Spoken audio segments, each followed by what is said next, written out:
What if the pyramids weren't invented once but remembered? What if the step temples rising from desert sands across 3 continents weren't independent innovations, but echoes of something far older, built by hands we've written out of history?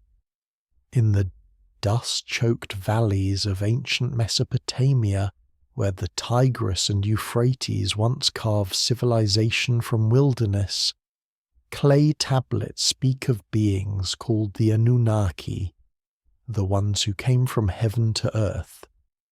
And in those same tablets, pressed into wet clay by scribes who lived when Egypt was still centuries from its first pyramid, there are descriptions of sacred mountains, of platforms reaching toward the sky, of structures built not by human hands, but by those who taught humans to build. The official story says pyramids began in Egypt, around 2,600 years before the Common Era, when the architect Imhotep designed the step pyramid at Saqqara. But in Iraq, in the remains of cities older than Egyptian civilization itself, archaeologists have uncovered ziggurats, stepped pyramid temples, whose foundations sink into layers of occupation that predate Imhotep by more than 1,000 years. And stranger still, scattered across the ancient world, from Mexico to China, from Peru to Indonesia, pyramid structures rise from the earth as if following the same forgotten blueprint. So before the story pulls you under, take a moment to like this video and hit subscribe, but only if you're drawn to histories that challenge what we think we know about human beginnings. And if you're still here, tell me in the comments where you're listening from and what time it is there. I want to imagine this ancient knowledge stretching across the world, connecting us all in the dark. The word Anunnaki appears in some of humanity's oldest writings, pressed into clay tablets in a language that predates the Bible by more than 2,000 years. In Sumerian, Akkadian, and Babylonian texts, they are described as the great gods, the judges of fate, those who came from heaven to earth.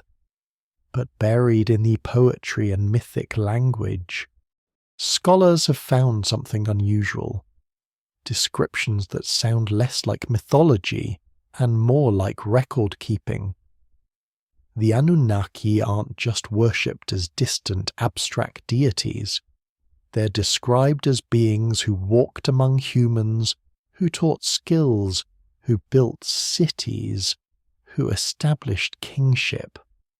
And in that detail, in that specificity, some researchers began to wonder, what if these weren't purely mythological beings, but cultural memories of something else entirely? The tablets that mention the Anunnaki read differently than other ancient religious texts. In the Egyptian Book of the Dead, gods are distant, symbolic, their actions operating on cosmic scales beyond human understanding. But in Sumerian literature, the Anunnaki have personalities, make decisions, disagree with each other, teach specific techniques. The text known as Enki and the World Order, translated by Samuel Noah Kramer in the mid-20th century, describes how the god Enki travelled to different regions, establishing agriculture in one place, animal husbandry in another, metalworking in a third. The language is procedural, almost bureaucratic. Enki doesn't magically transform reality. He instructs, he demonstrates, he organizes. In the Sumerian poem, quote one, the goddess Inanna acquires the me, divine powers or principles of civilization, by getting Enki drunk and stealing them from his temple at Eridu. The me include such things as kingship, priesthood, the art of metalworking, leatherworking, writing, music, and truth-telling. They're described as discrete transferable objects or knowledge sets, not abstract divine attributes.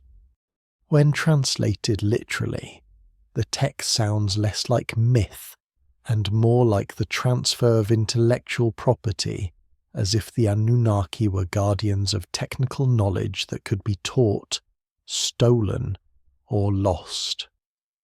The cuneiform tablets bearing these stories were excavated from temple libraries and palace archives across ancient Iraq, from Nippur, Uruk, Ur, and Nineveh. Many were found in the ruins of Ashurbanipal's library at Nineveh, discovered by Austin Henry Layard in the 1840s. When Assyriologists first began translating these tablets in the late 19th and early 20th centuries, they found not single versions of stories but multiple copies, sometimes spanning more than 1,000 years, each carefully preserved and recopied by successive generations of scribes. The Mesopotamians treated these texts as important records, not disposable entertainment. They invested enormous effort in preserving them across millennia, as if the information they contained mattered deeply. What makes the Anunnaki narratives particularly intriguing is their consistency across different cities and different periods. Whether you're reading a Sumerian text from 2,500 years before the Common Era, or an Akkadian version from 1,000 years later, the Anunnaki play the same roles: intermediaries between heaven and earth, teachers of civilization, organizers of human society. The stories don't evolve the way mythology typically does. They remain stable, as if protecting a specific set of information that must be transmitted accurately. But it was the physical structures, always the physical structures, that gave weight to the words pressed into clay. Because if the Anunnaki were purely mythological, why do the oldest buildings in human civilization seem designed to reach toward the same sky? The texts describe these beings descending from.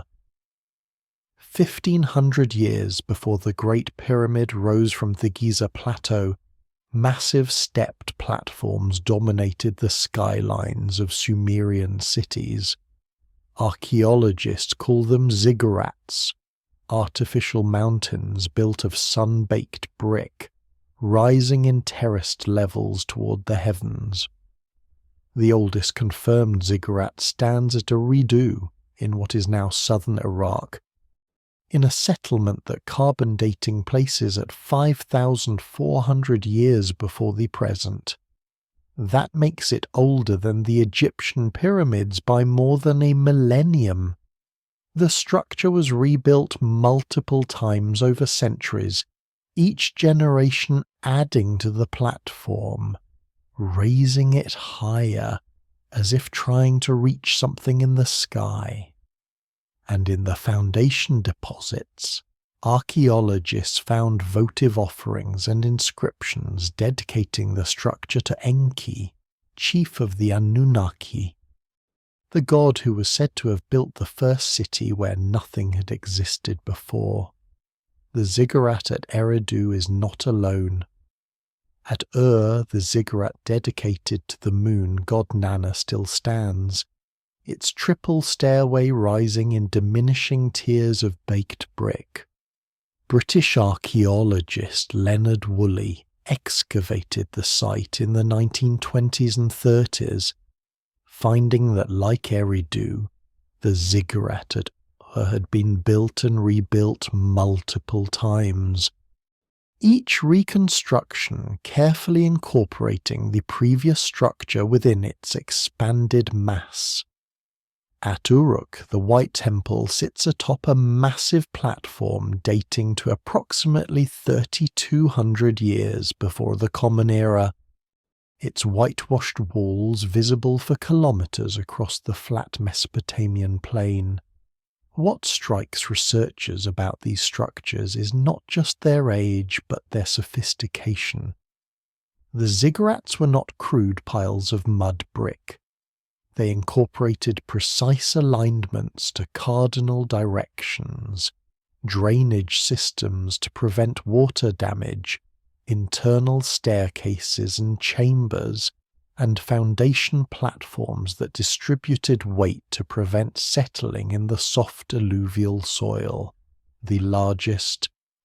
The ziggurat of Marduk in Babylon, the structure that may have inspired the biblical Tower of Babel, originally stood 91 meters tall, with 7 ascending levels, each painted a different color corresponding to the 7 planets known to ancient astronomy.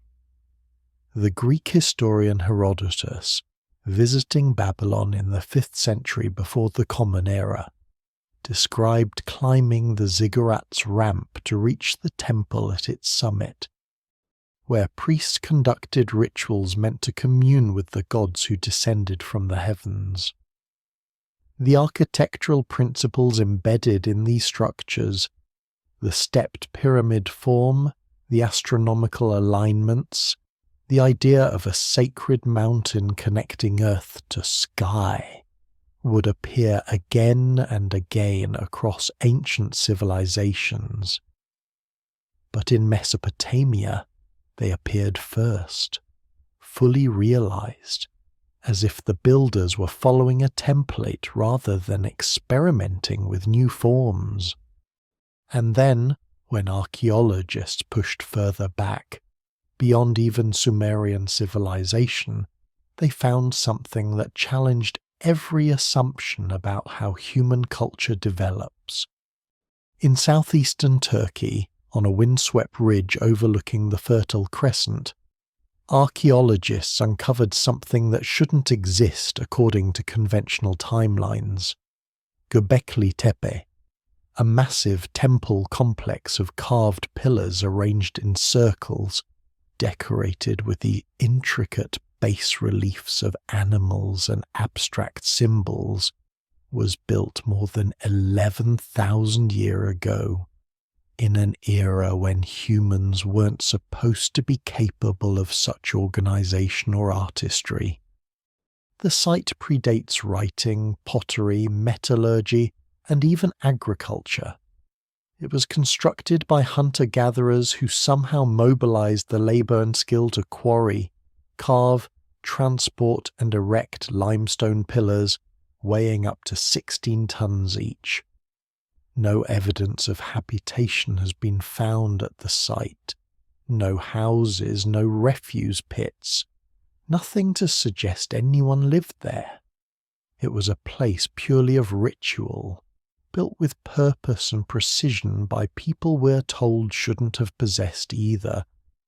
And buried beneath the visible temples, ground-penetrating radar reveals at least 20 more circles still waiting underground, suggesting the visible portion represents less than 5% of the complex. Klaus Schmidt, the German archaeologist who led excavations at Göbekli Tepe from 1995 until his death in 2014, called the site a cathedral on a hill, a place of pilgrimage built by societies we assumed were incapable of such projects. The pillars, carved from limestone quarried from bedrock on the hill itself, stand up to 5.5 meters tall. They're shaped like massive T-forms, and many archaeologists believe they represent stylized human figures, as if the pillars were meant to be witnesses, participants in whatever ceremonies took place among them. The animal carvings are breathtakingly detailed. Foxes, boars, snakes, scorpions, cranes, vultures, and animals that can't be definitively identified. They're rendered with an artistic sophistication that seems to emerge fully formed with no evidence of earlier, cruder attempts. The carvings aren't random decorations. They're arranged in deliberate compositions, as if telling stories or encoding information.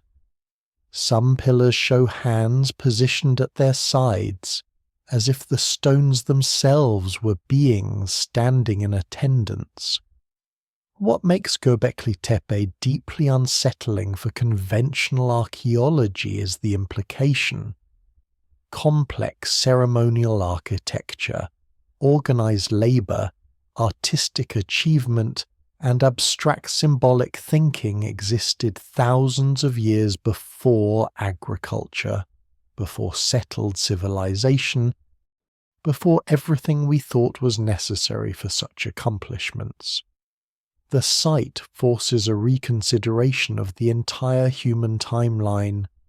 Either our ancestors were far more sophisticated far earlier than we believed, or they were building on knowledge that came from somewhere else, from something that came before. And perhaps most mysteriously, around 8,000 years before the present, the people of Göbekli Tepe deliberately buried their temple. They didn't abandon it.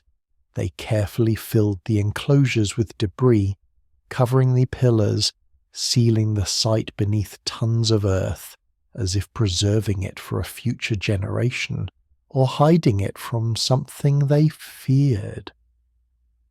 The burial was intentional, methodical, reverent, and then they vanished from history, leaving only questions carved in stone. The questions carved at Göbekli Tepe find echoes in documents from thousands of years later, when writing finally emerged and humans could record the stories they'd been telling since before memory. In a document known as the Sumerian King List, ancient scribes recorded the rulers who governed before and after a catastrophic flood that allegedly destroyed civilization. The text, preserved on several clay tablets dating from around 2,100 years before the Common Era, divides history into two distinct epochs, before the flood and after. What makes the document remarkable and controversial is the reigns it attributes to the antediluvian kings. The list claims that 8 kings ruled for a combined total of 241,000 years before the waters came. Each individual reign spans tens of thousands of years. Then the flood arrives, described in matter-of-fact language, and afterward. The reigns of kings drop to something closer to human lifespans. Modern scholars dismiss the pre-flood section as mythological, a poetic expression of deep antiquity. But some researchers have asked a different question. What if the scribes were recording something they believed to be literal history, passed down through oral tradition from a civilization whose catastrophic end was preserved only in fragments of memory? The King List begins with the words, quote, Tsaptetu. That phrase, descended from heaven, echoes throughout Mesopotamian literature. Kingship wasn't invented by humans. It was given, transmitted, taught by those who came from above. The first king listed ruled for 28,800 years, the second for 36,000 years. The numbers are impossible by any conventional understanding of human biology, yet the scribes who copied and recopied this document treated it as factual genealogy, not myth. Thorkild Jacobsen, a Danish-American Sumerologist who worked extensively with the King List in the mid-20th century, noted that the post-flood section of the list contains historically verifiable kings whose reigns can be cross-referenced with archaeological evidence. The document becomes increasingly reliable as it moves forward in time. This suggests the scribes understood the difference between verifiable recent history and unverifiable distant past, yet they included both in the same document as if both deserved preservation. The flood that divides the king list appears in nearly every Mesopotamian text. The Epic of Gilgamesh, the Atrahasis epic, the Eridu Genesis. It's described with remarkable consistency. A deluge that covered the earth, sent by the gods to destroy humanity, survived by a single righteous man who built a boat and preserved life. The geological record confirms that massive flooding has occurred repeatedly in Mesopotamia's history. The Tigris and Euphrates floodplain has been inundated catastrophically multiple times, with archaeological evidence of major flood deposits at Ur, Uruk, Shuruppak, and Kish. But the myths describe something more total. Something that ended a world and forced civilization to begin again from fragments. What if the improbable numbers in the king list aren't meant to be individual human lifespans but dynastic periods, or measures of time using a different calendar system? What if 43,200 years represents not one king's reign but an entire era, remembered and compressed into the name of a single symbolic ruler? The scribes who preserved these numbers across centuries clearly believed they were important. They invested enormous effort ensuring the figures were transmitted accurately. Perhaps what seems impossible to us held a different meaning for them, a coded way of saying, this was before, this was the deep time, this was when things were different than they are now. And in the way those ancient scribes encoded meaning in numbers and genealogies, they also encoded meaning in the very names they used for the beings who came before. The word Anunnaki carries its meaning in its structure. In Sumerian, An means heaven or sky, while Kai refers to earth. The middle element, Unna, derives from a verb meaning to descend or to come down. Together, the name translates roughly as those who from heaven to earth came, or the princely offspring of heaven. Unlike other Mesopotamian divine names that are purely abstract or symbolic, the Anunnaki designation is functionally descriptive. It tells you what they did, not just what they were. In the mythological texts, the Anunnaki are consistently associated with this same action, descending from the heavens to dwell on earth, bridging the space between sky and ground. The Epic of Gilgamesh, the Atrahasis epic, the Enuma Elish creation myth, all describe the Anunnaki as beings who came from elsewhere and established themselves in the physical world, shaping civilization from what came before. The etymology matters because Sumerian, unlike languages that evolved from earlier tongues, appears to have no linguistic ancestors.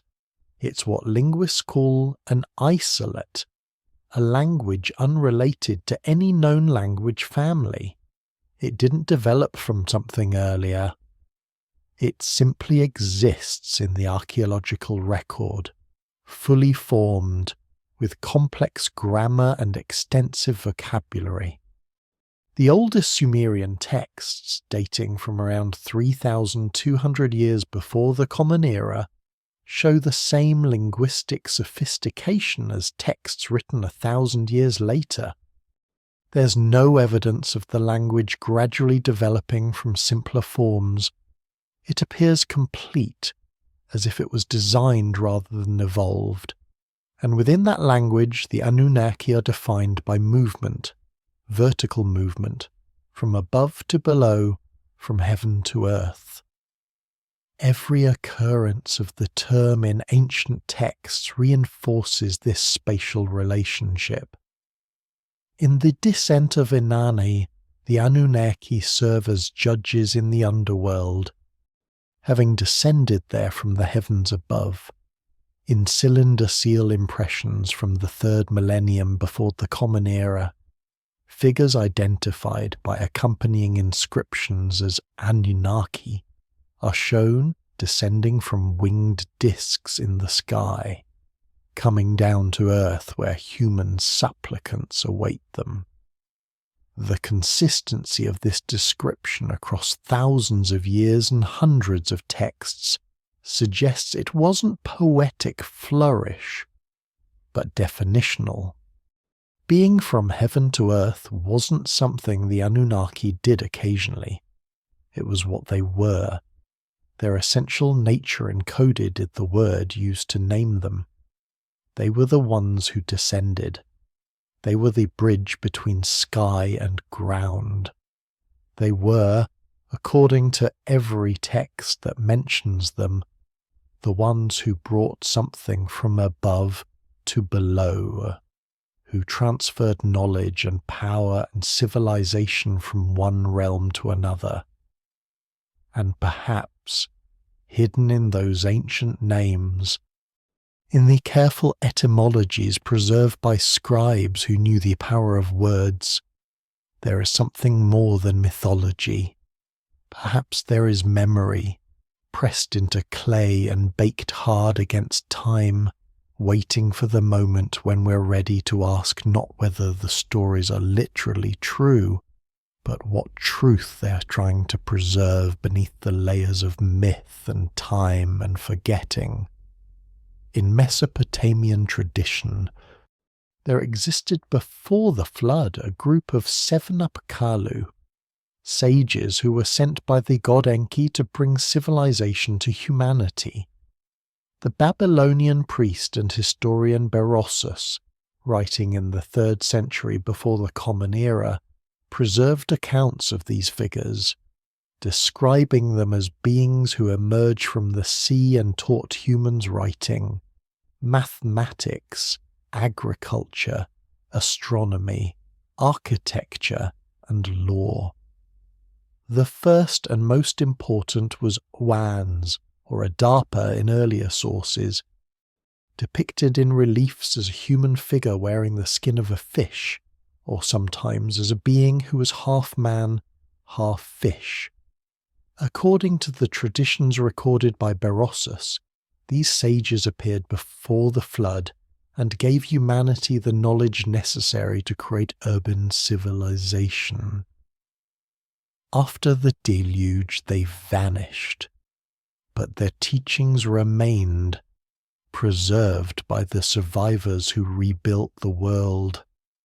For thousands of years, Mesopotamian culture revered these pre-flood sages as the sources of all technical knowledge. What makes the tradition intriguing is its specificity.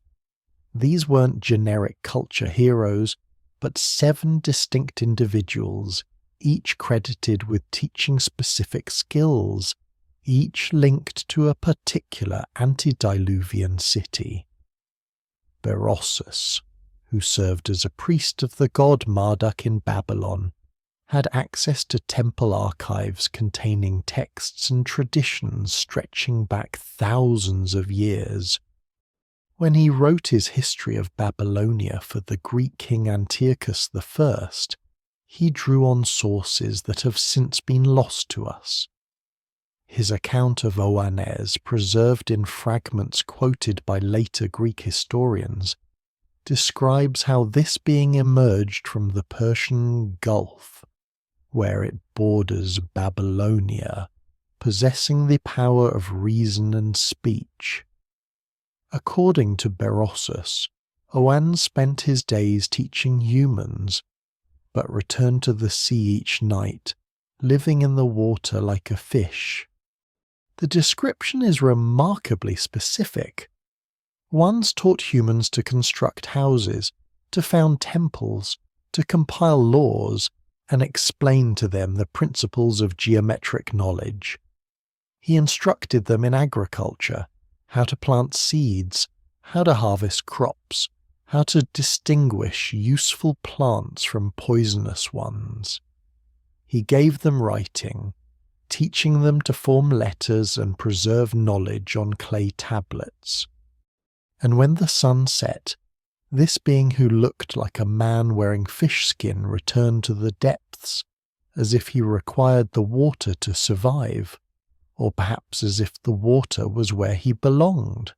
The other 6 Apkallu followed the same pattern, each appearing in successive generations before the flood, each teaching additional skills, each advancing human knowledge by careful degrees.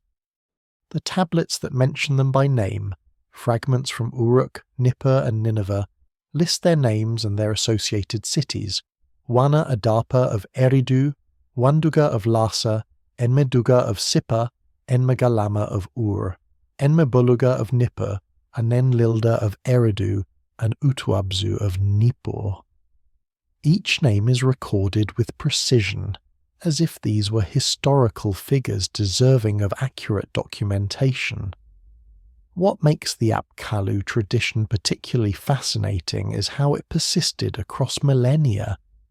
Even in the first millennium before the Common Era, more than 2,000 years after the supposed flood, Mesopotamian kings claimed to have the wisdom of the Apkallu, to rule according to the principles the sages had established. Foundation deposits in Neo-Assyrian temples contain clay figurines of the Apkallu, buried in the foundations to protect and sanctify the buildings. These figurines show winged, bearded men with birds' talons instead of feet, or fish-cloaked humanoid forms, artistic depictions of beings who existed between categories, who were neither fully human nor fully divine, but something that bridged both realms. The tradition speaks to something deep in Mesopotamian consciousness. The belief that civilization wasn't invented but taught, that knowledge came from outside humanity, transmitted by beings who possessed it already and chose to share it. Whether these 7 sages were historical individuals whose deeds became mythologized, or whether they represented cultural memory of a previous civilization that passed its knowledge to survivors after a catastrophe, or whether they were, as Brossus seemed to believe, actual non-human intelligences who emerged from the sea and taught from a position of superior knowledge. These questions remain unresolved, but the care with which the tradition was preserved, the specificity of the names and cities, and the consistency of the story across thousands of years all suggest the Mesopotamians believed they were recording something real, something that happened in the deep past and must not be forgotten. And among all the cities where the Apkallu supposedly taught, one stood above the rest as the first, the original, the place where civilization began and where Enki himself was said to dwell. When archaeologists excavated the ancient Sumerian city of Eridu in the 1940s and 50s, they discovered something unexpected beneath the temples dedicated to Enki. The site contained 19 distinct levels of occupation, each one built atop the ruins of the previous temple, stretching back into prehistory. The deepest levels, radiocarbon, dated to around 5,400 years before the present, revealed a small shrine built of mud brick, the oldest religious structure yet discovered in Mesopotamia. But beneath even that shrine, excavators found older occupation layers containing pottery and tools that pushed human presence at the site back even further, perhaps to 6,500 years ago.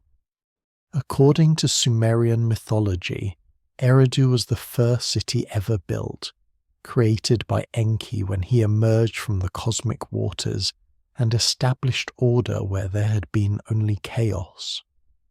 The excavations suggest the Sumerians were right. Eridu does appear to be the oldest continuously occupied urban centre in Mesopotamia, the place where civilization began. And the tablets found there speak constantly of the Anunnaki, of Enki's role in creating humanity, and of knowledge handed down from those who came before. The excavations at Eridu were conducted primarily by Fuad Safar and Seton Lloyd on behalf of the Iraq Antiquities Department. What they found defied their expectations.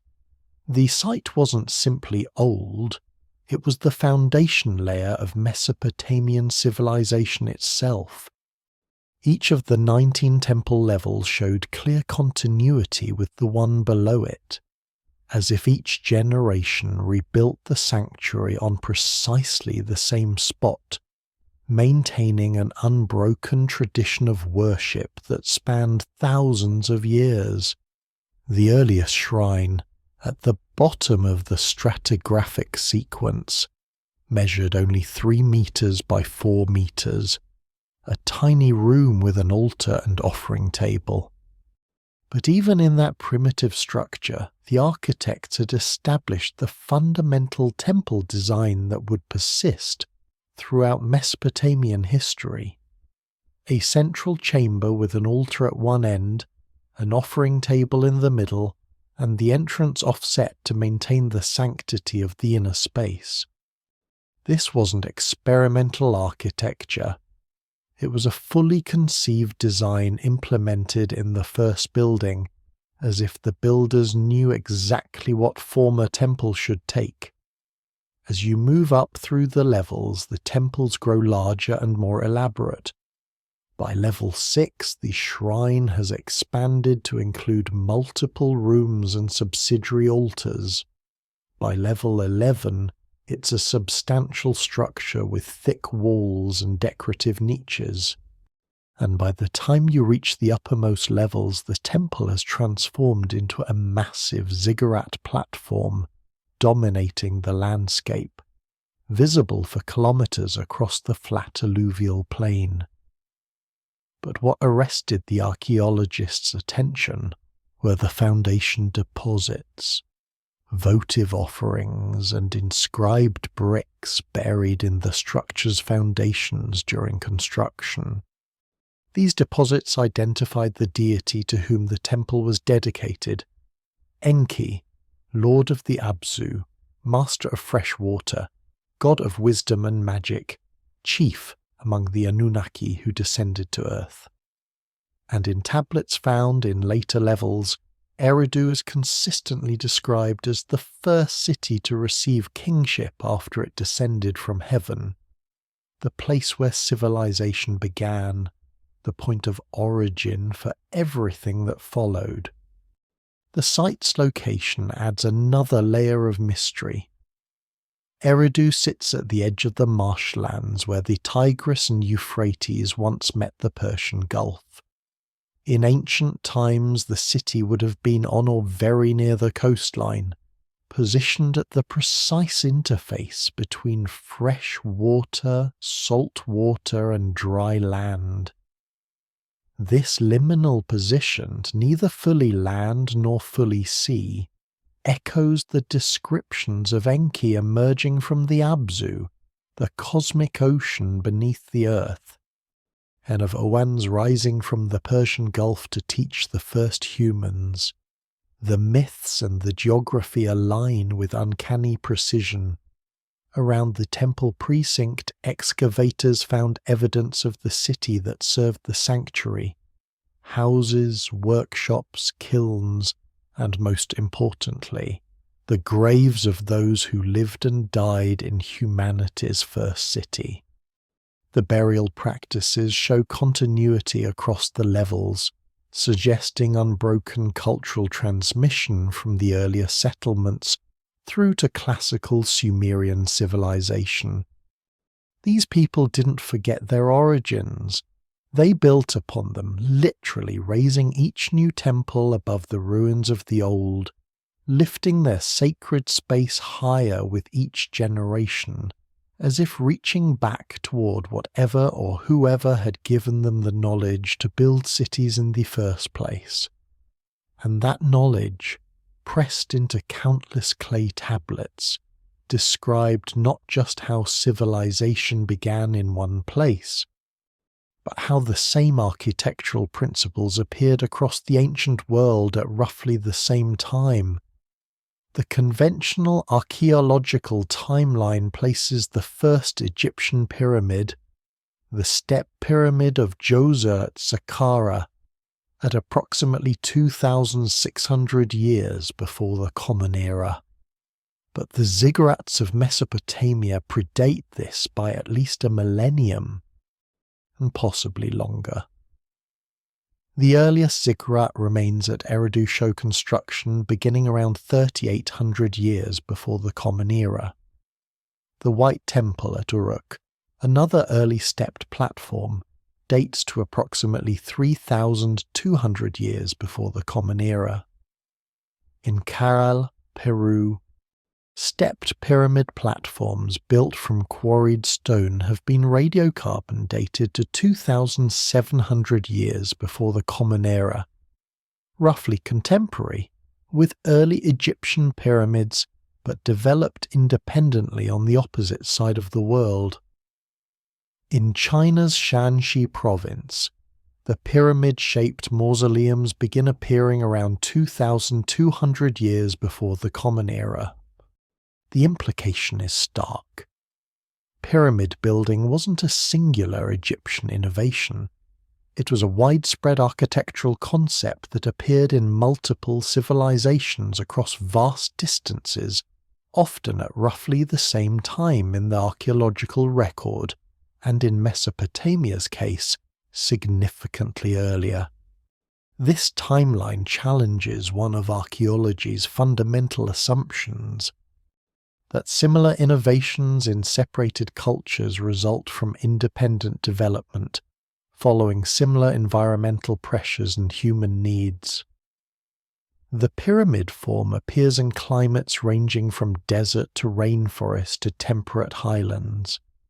It serves functions ranging from temple to tomb to astronomical observatory to administrative centre. The materials vary from sun-baked mud brick to precisely cut limestone to rammed earth to adobe. Yet the fundamental form remains recognizable, a stepped or smooth-sided structure rising from a square or rectangular base, oriented to cardinal directions, incorporating mathematical and astronomical knowledge in its design and placement. In Egypt, Imhotep designed the step pyramid for the pharaoh Djoser around 2630 years before the Common Era, creating what's recognized as the world's first large-scale stone structure. The design was revolutionary, 6 massive steps rising to a height of 62 meters, encased in polished limestone that would have gleamed white under the Egyptian sun. But the leap from previous Egyptian burial practices, simple mastaba tombs, to the step pyramid is sudden, showing little developmental groundwork. It's as if the concept arrived fully formed in Imhotep's mind, or perhaps was adapted from knowledge of structures elsewhere. In Mesopotamia, more than 1,000 years earlier, that elsewhere might have already existed. The ziggurats rose first, establishing the template, artificial sacred mountains connecting earth to heaven, built in ascending tiers, serving as dwelling places for gods who descended from the sky. The Sumerians didn't invent this form gradually. It appears in the archaeological record already sophisticated, with precise measurements, astronomical alignments, and complex internal structures. And then, thousands of kilometers away across an ocean the ancient civilizations weren't supposed to have crossed, the same form appears in the Americas. At Corral in Peru's Soup Valley, Ruth Shady's excavations in the late 20th and early 21st centuries revealed stepped pyramid platforms constructed between 2700 and 2500 years before the Common Era.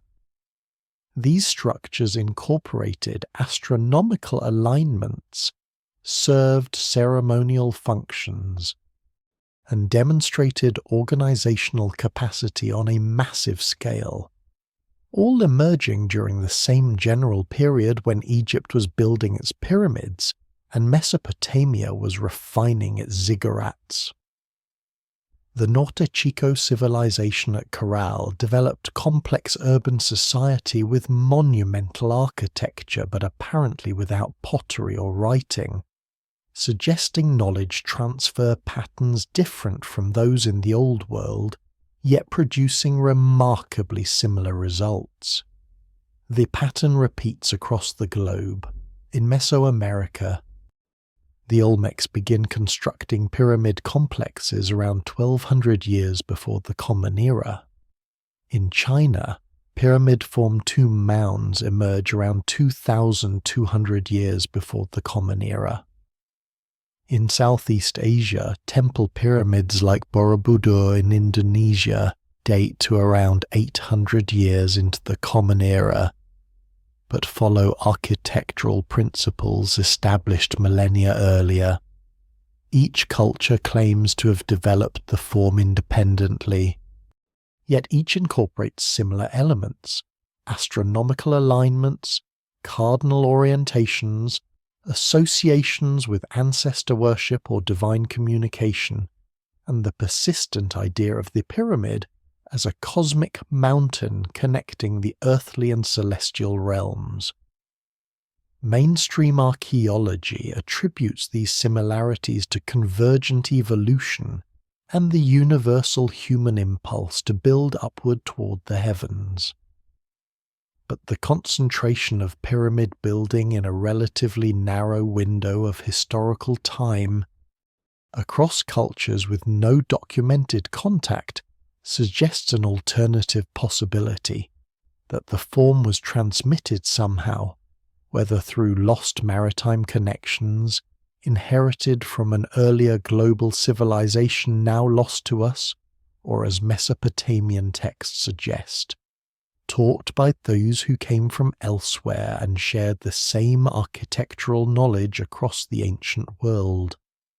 The texts themselves, preserved in the Mesopotamian tablets, seem to be attempting to explain exactly that: how knowledge was transmitted, how order was established from chaos, how the world was organized according to principles that came from beyond. The Babylonian creation epic known as the Enuma Elish, preserved on 7 clay tablets discovered in the ruins of Ashurbanipal's library at Nineveh, tells the story of how the world came to be and how the Anunnaki established order from primordial chaos. The text, likely composed around 1800 years before the Common Era, but drawing on much older Sumerian sources, describes the Anunnaki as the children of the sky god An and the earth goddess Ki, after a cosmic battle in which the younger god Marduk defeats the primordial ocean deity Tiamat. The Anunnaki are assigned roles as judges and administrators of the newly ordered cosmos. but embedded in the mythological framework are passages that sound oddly technical. Descriptions of dividing the heavens into sections, establishing celestial measurements, creating a calendar based on lunar and solar cycles, and organizing the earth into agricultural zones. The text describes the Anunnaki as performing tasks that sound less like divine magic and more like systematic planning and construction, as if the poem preserves fragmented memories of actual large-scale organization wrapped in the language of mythology. The Enuma Elish opens with the phrase "when on high," describing the time before creation when nothing yet had names, when heaven and earth hadn't been separated, when only the primordial waters existed, Apsu the fresh water and Tiamat the salt water, mingling together in chaos. From their union the first gods emerge, generation after generation growing more powerful and more noisy, until Apsu can no longer bear the disturbance and decides to destroy them. The younger gods kill Apsu first, and in revenge, Tiamat creates an army of monsters to annihilate her divine offspring. This is where Marduk enters the story, a young god of exceptional power who agrees to fight Tiamat on the condition that, if he wins, he will become supreme ruler of the universe. He defeats Tiamat, splits her body in half, and from her corpse creates the cosmos. Her upper half becomes the sky, her lower half becomes the earth. Her tears become the Tigris and Euphrates rivers. Then Marduk organizes the newly created universe, assigning the Anunnaki their stations and responsibilities. But the language of this organization is curious. Tablet 5 describes how Marduk, quote, he divides the year into 12 months, establishes 3 stars for each month, and determines the movements of the planets. He creates the moon to measure time, instructing it to display its phases and mark the months. He organizes the heavens into 3 regions, the path of Anu, the path of Enlil, and the path of Ea, each containing specific constellations that would rise and set at designated times throughout the year. This isn't poetic cosmology. It's systematic astronomical organization, describing the establishment of a celestial coordinate system, a calendar based on lunar and stellar observations, and the division of the night sky into measurable sections. The Babylonians were sophisticated astronomers. Their astronomical diaries record observations spanning centuries. Their mathematical models could predict lunar eclipses and planetary positions with remarkable accuracy. But according to their own tradition, this knowledge wasn't discovered through patient observation over generations. It was established at the beginning, when the Anunnaki organized the cosmos and taught humans how to read the patterns written in the sky. After organizing the heavens, Marduk turns to Earth. He assigns the Anunnaki to maintain order, some to watch over heaven, others to control Earth. But the Anunnaki complain about the labor, and Marduk decides to create humanity to take over the work. The text describes this creation in language that sounds simultaneously mythical and procedural. I will create Lulu, let man be his name. I will form Lulu man. Let him be burdened with the toil of the gods, that they may freely breathe. The human is created from the blood of Kingu, Tiamat's consort and commander of her army of monsters, mixed with clay. The Anunnaki themselves participate in the creation, shaping the clay, infusing it with divine essence, bringing forth a being who is part earth, part divine, capable of thought and labour but mortal and subservient to the gods who made him. The Enuma Elish became the central creation narrative of Babylonian religion, recited annually during the New Year festival when the cosmos was symbolically renewed. But embedded in its mythological structure are descriptions of astronomical knowledge, architectural planning, organized labor, genetic engineering, concepts expressed in the language available to Bronze Age scribes but potentially recording memories of actual systematic organization, actual transmission of technical knowledge, actual creation of something new from elements that existed before. Whether the text records divine myth or preserves fragments of historical memory in symbolic form, it raises a question that has echoed through the millennia. If the Anunnaki established the cosmic order and created humanity according to a plan, who were they really? And where did their knowledge come from? In the modern era, one man's answer to that question would transform ancient Mesopotamian mythology into a worldwide phenomenon. The modern interpretation of the Anunnaki as extraterrestrial visitors who genetically engineered humanity originates largely from the work of Zecharia Sitchin, a Russian-born author who published his first book, The 12th Planet, in 1976. Sitchin claimed to have translated Sumerian texts that revealed the Anunnaki as aliens from a hypothetical planet called Nibiru, who came to Earth hundreds of thousands of years ago in search of gold. According to his interpretation, they created humans as a slave species through genetic manipulation, built the first civilizations, and were responsible for many of the monumental structures attributed to ancient human cultures. While Sitchin's books became bestsellers and launched an entire subgenre of alternative history, professional Assyriologists and Sumerologists have uniformly rejected his translations as fundamentally flawed.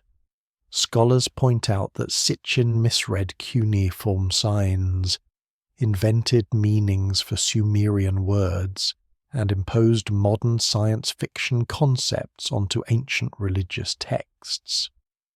Yet despite this academic dismissal, Sitchin's theories continue to resonate with millions of readers who find in his interpretation an explanation for humanity's seemingly sudden leap to civilization and the mysterious parallels between ancient cultures separated by vast distances. Sitchin's journey to his controversial theories began with his childhood in Palestine, where he learned Hebrew and became fascinated by ancient Near Eastern languages and texts. He claimed to be able to read Sumerian cuneiform, though he had no formal academic training in Assyriology. In The 12th Planet, he proposed that a planet he called Nibiru orbits the Sun on a 3,600-year elliptical path, passing through the inner solar system at regular intervals. According to Sitchin, beings from Nibiru, the Anunnaki, first arrived on Earth approximately 450,000 years ago, established bases in Mesopotamia, and began mining gold to repair their planet's deteriorating atmosphere. Finding the labor too arduous, Sitchin argued, the Anunnaki used genetic engineering to create Homo sapiens by manipulating the DNA of Homo erectus, essentially upgrading early hominids to produce workers capable of mining operations. This genetic manipulation, he claimed, explained the supposed quote 12 in human evolution, and the rapid advancement of human intelligence. After the Great Flood, which Sitchin interpreted as a natural disaster caused by Nibiru's gravitational effects on Earth, the Anunnaki helped humans rebuild civilization, establishing the Sumerian culture as the first post-flood civilization and bequeathing to humanity knowledge of astronomy, mathematics, agriculture and architecture. Sitchin's interpretation of cylinder silver B, A243 from the Berlin Museum, became a centerpiece of his theory.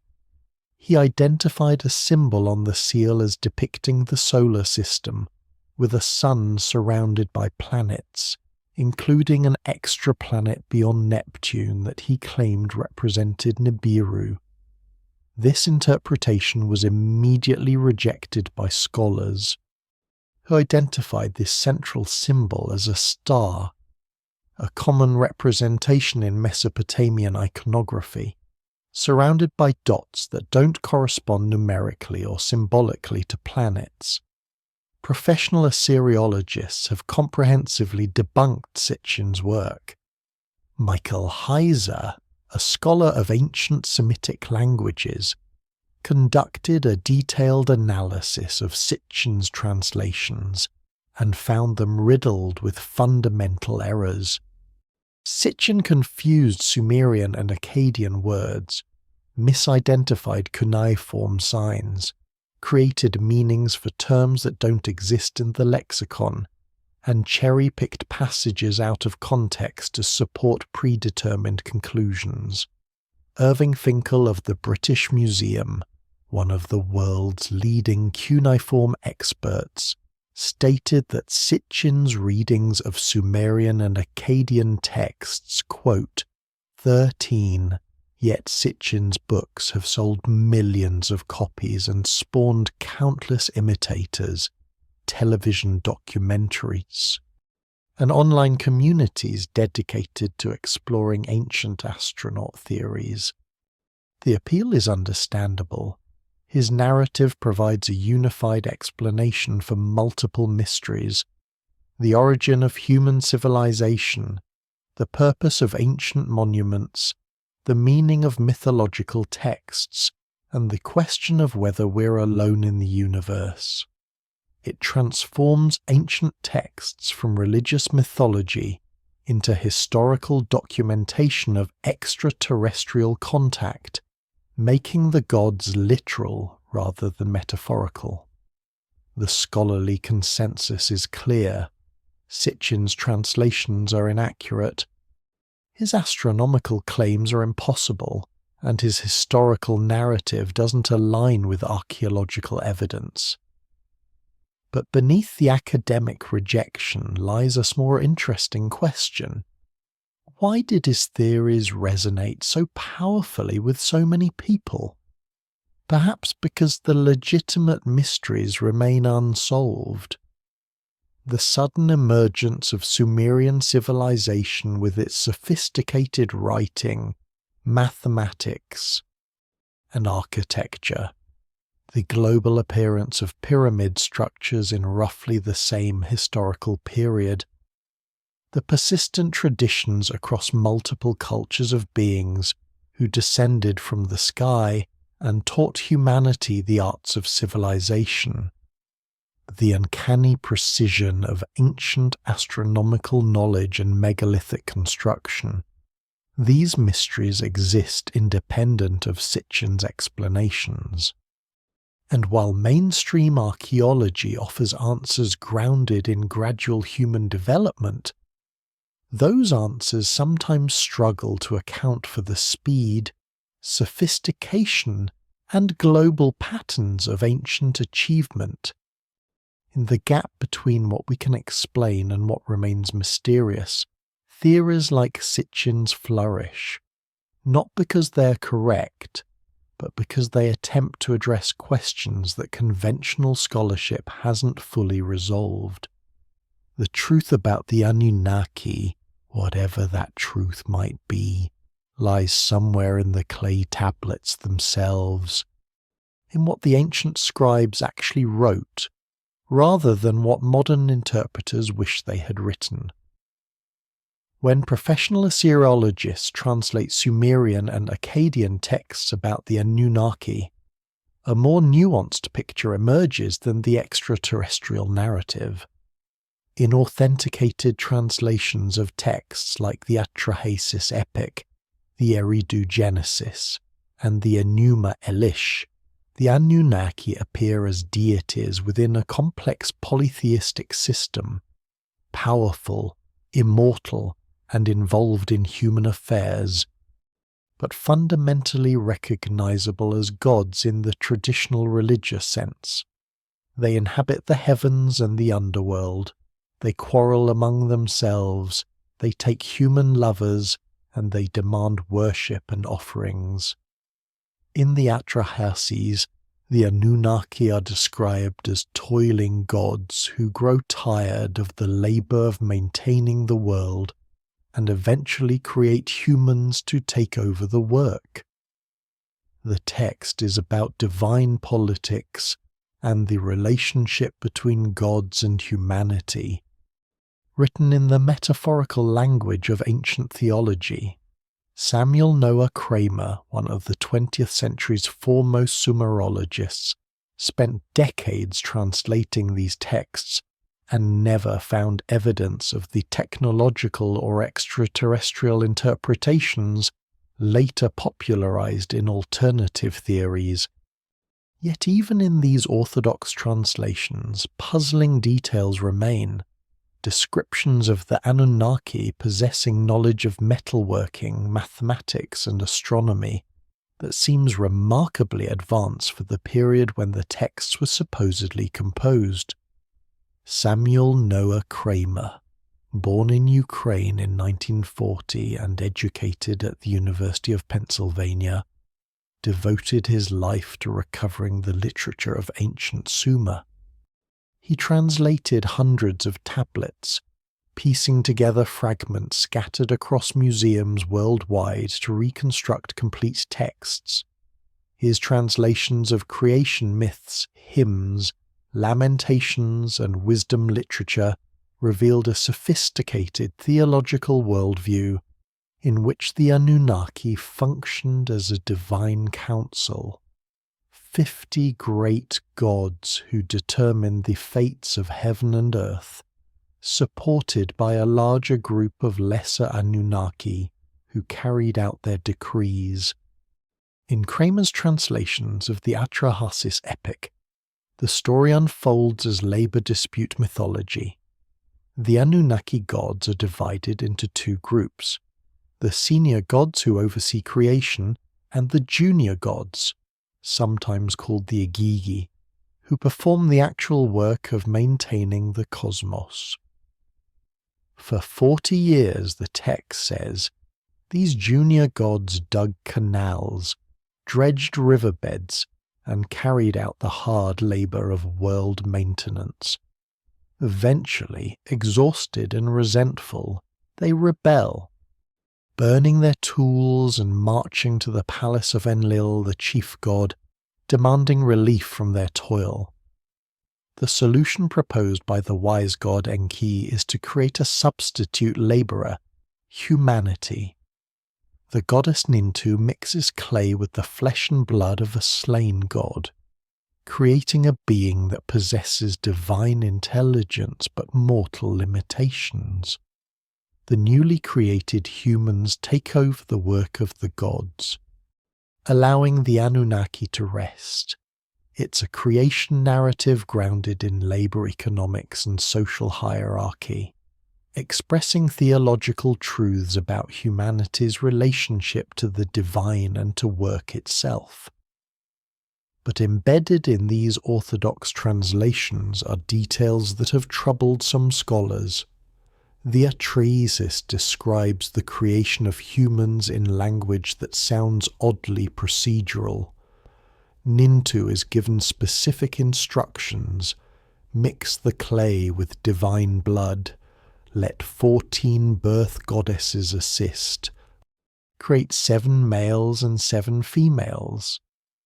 The text describes what reads like a trial process, with early attempts producing defective humans before the proper form is achieved. The language parallels later medical texts describing human reproduction, as if the scribes understood a connection between divine creation and biological generation. Similarly, in texts describing the organization of agriculture, metalworking, and astronomical observation, the Anunnaki teach these skills to humans through demonstration and instruction, rather than through miraculous transformation. When Enki establishes agriculture, he doesn't simply will crops into existence. He shows humans how to plough, how to irrigate, how to harvest. When he establishes metalworking, he demonstrates the processes of mining, smelting, and forging. The gods function less as abstract cosmic forces and more as technicians transferring knowledge to apprentices. Thorkild Jacobson, another giant of Sumerian studies, noted this practical, almost empirical quality in Mesopotamian religious texts. Unlike the transcendent monotheism that would later develop in Judaism, Christianity, and Islam, the Mesopotamian gods existed within nature, not beyond it. They were powerful but not omnipotent, wise but not omniscient, immortal but not invulnerable. They operated according to principles and laws, even if those principles were divine rather than natural.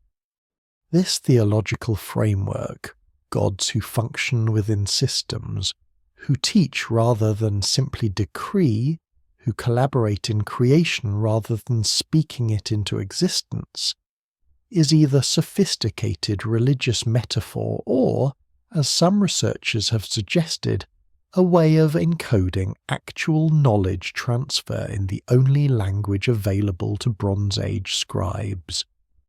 The question remains unresolved, but what's clear is that the texts themselves, in their authenticated translations, describe the Anunnaki as beings who possess technical knowledge and systematically transmitted it to humanity.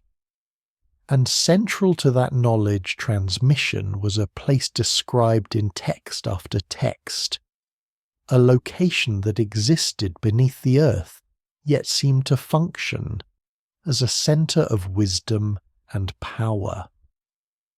In Sumerian mythology, the god Enki, chief among the Anunnaki, dwells in a place called the Abzu, typically translated as the cosmic ocean, or the fresh water deep beneath the earth.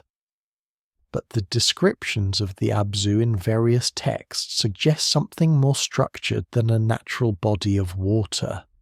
It's described as a palace, a workshop, a repository of knowledge, a place where Enki keeps the me, the divine powers or cosmic principles that govern civilization.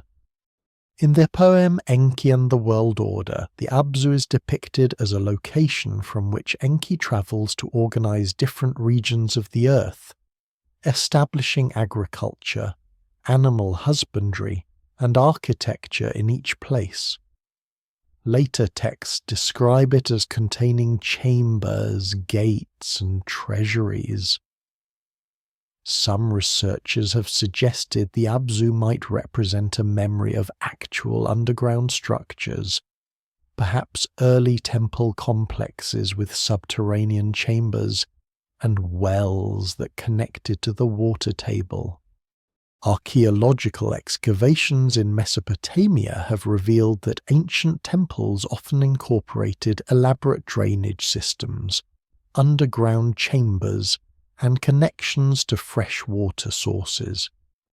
The ziggurat at Eridu, Enki's cult center, was built directly over natural springs, and excavations revealed subterranean channels and chambers beneath the temple platforms. Whether the Abzu was purely mythological or represented something physical that has been lost remains one of the enduring puzzles of Mesopotamian archaeology. The word Abzu itself, ab meaning water or sea, so meaning deep or distant, carries a double meaning in Sumerian. It refers both to the subterranean freshwater ocean believed to lie beneath the earth and to Enki's specific dwelling place within that realm. But the descriptions go beyond simple cosmology.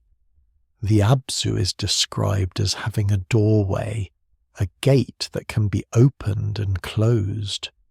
It contains a treasure house where Enki stores the Mi. It has a quay or dock where boats can land, suggesting connection to surface waters through underground channels. In the Sumerian poem Inanna's Descent to the Underworld, the goddess Inanna must pass through 7 gates to reach the underworld, each gate stripping away one of her divine powers. The imagery suggests a descending structure with multiple levels, chambers separated by barriers that must be unlocked in sequence.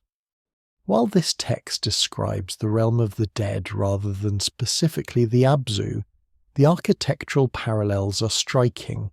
Underground chambers, multiple levels, secured gates, stored power objects. Archaeological evidence has revealed that ancient Mesopotamian temples incorporated far more sophisticated underground elements than previously assumed. At Eridu, Fuad Safar's excavations in the 1940s uncovered not just the 19 levels of temples built one atop another, but also an extensive system of chambers and channels beneath the earliest temple level.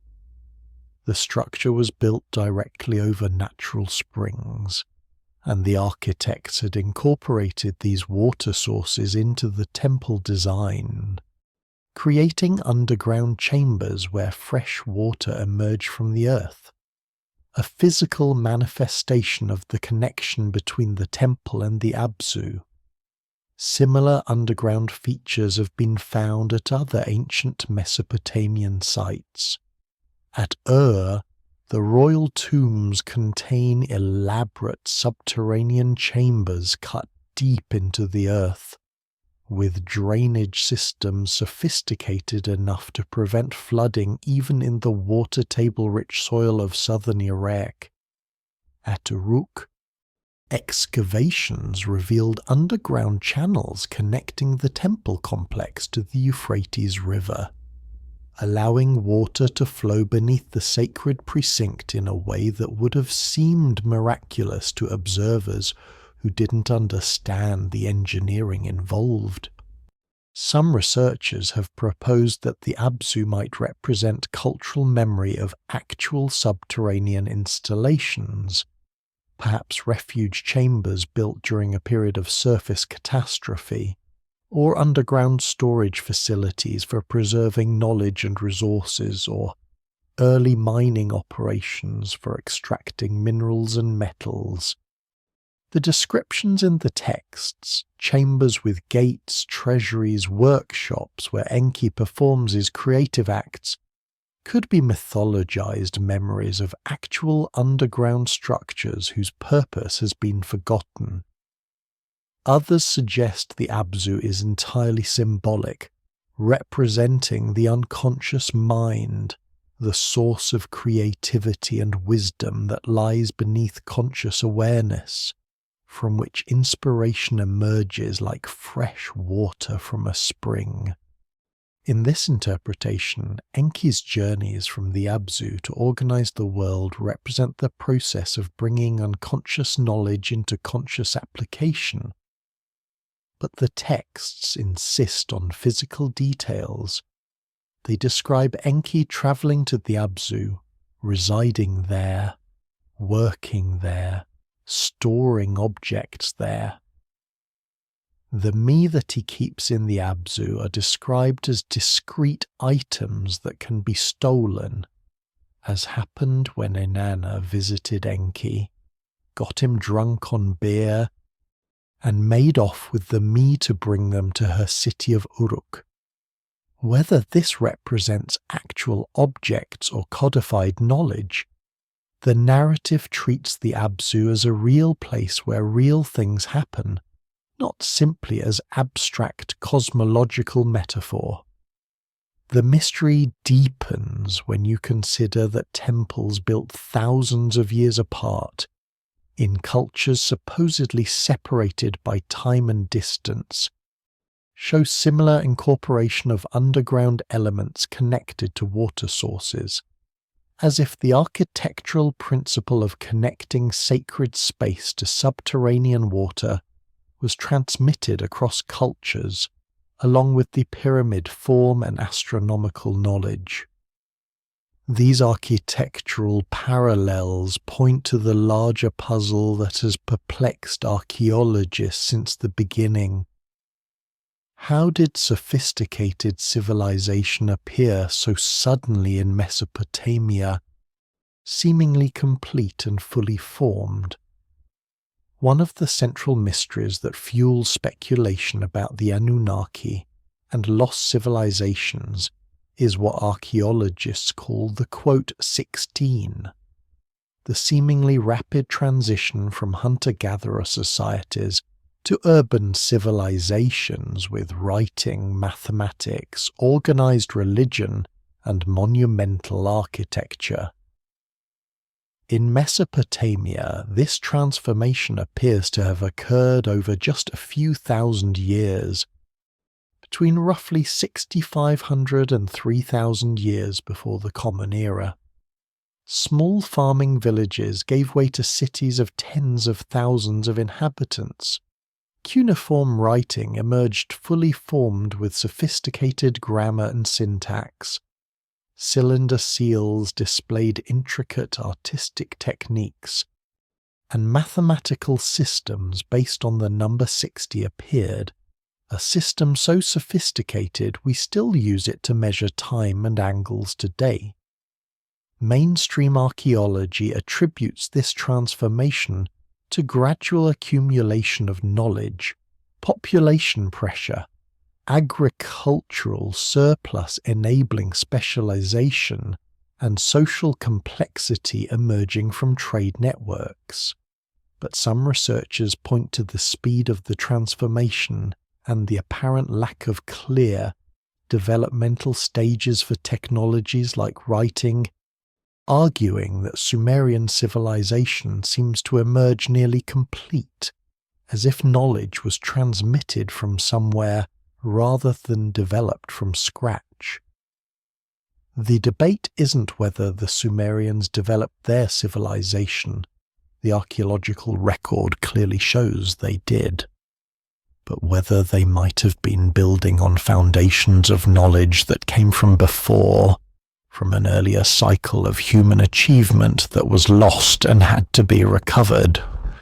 The archaeological sequence in Mesopotamia shows distinct phases. The Ubaid period, from around 6,500 to 4,200 years before the present, saw the development of irrigation agriculture, the establishment of permanent settlements, and the creation of the first temples. These were still relatively simple societies. No writing, no cities, no monumental architecture beyond modest temple platforms.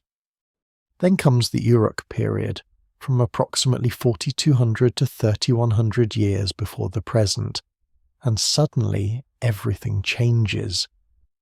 Cities emerge almost overnight in archaeological terms. Uruk itself grows to cover 250 hectares, with the population estimated at 40,000 to 50,000 people, a metropolis by any standard. The White Temple rises on its massive platform. Cylinder seals appear, carved with such precision that scholars debate whether the artisans used magnification. And writing emerges, not as simple pictographs, but as a complete system capable of recording complex administrative information, contracts, astronomical observations, and literary compositions. The speed of this transformation is what arrests attention. Gordon Childe, the archaeologist who coined the term Neolithic Revolution in the 1930s, initially believed the transformation was gradual, spanning millennia. But as more evidence accumulated, it became clear that in Mesopotamia at least, the revolution was comparatively rapid, occurring over perhaps 10 to 15 generations rather than hundreds. Writing provides the clearest example. The earliest texts from Uruk, dating to around 3,200 years before the present, already use approximately 2,000 distinct signs, employ grammatical markers, and record sophisticated accounting systems. There are earlier proto-writing systems, clay tokens used for accounting, simple pictographs on pottery, but the leap from these rudimentary systems to full cuneiform literacy is dramatic. It's as if the technology of writing was invented essentially complete, with all its complex components already integrated. Denise Schmant-Besserat, who studied Mesopotamian accounting tokens for decades, proposed that the token system served as a developmental bridge to writing, with the tokens eventually being pressed into clay to create impressions that evolved into written signs. This provides a plausible mechanism for writing's development, but it doesn't fully explain why, once the system emerged, it appeared with such sophistication, capable from the beginning of recording not just quantities of goods, but also abstract concepts, divine names, and complex verbal forms. The same pattern appears in mathematics. The sexagesimal system, base 60 mathematics, appears fully developed in early Sumerian texts. There's no evidence of experimentation with other base systems. No mathematical trial and error preserved in the archaeological record. The system simply exists, sophisticated and complete, used for measuring time, angles, area, volume, and astronomical positions, with a mathematical elegance that modern mathematicians still admire. Cylinder seals present another puzzle. The earliest examples from the Uruk period already demonstrate extraordinary artistic skill and technical precision. The seals are carved in intaglio, meaning the design is carved into the surface in reverse, so that when rolled onto clay it produces a raised relief image. This requires the artist to visualize the final image in reverse while carving, a cognitively demanding task. Some seals show detail so fine that researchers suspect the carvers use some form of magnification, though no evidence of magnifying lenses has been found from this period. Conventional archaeology explains these developments as the result of accumulated innovation, population concentration, allowing specialization, and social complexity driving technological advancement. These are reasonable explanations. Civilizations do develop rapidly once certain thresholds are crossed. Population density, agricultural surplus, division of labor, trade networks. Yet the nagging question persists. Why does Sumerian civilization look so complete so quickly? Why do the earliest texts show grammatical sophistication? Why does mathematics emerge with its full system intact? Why are the earliest seals already masterworks rather than crude first attempts?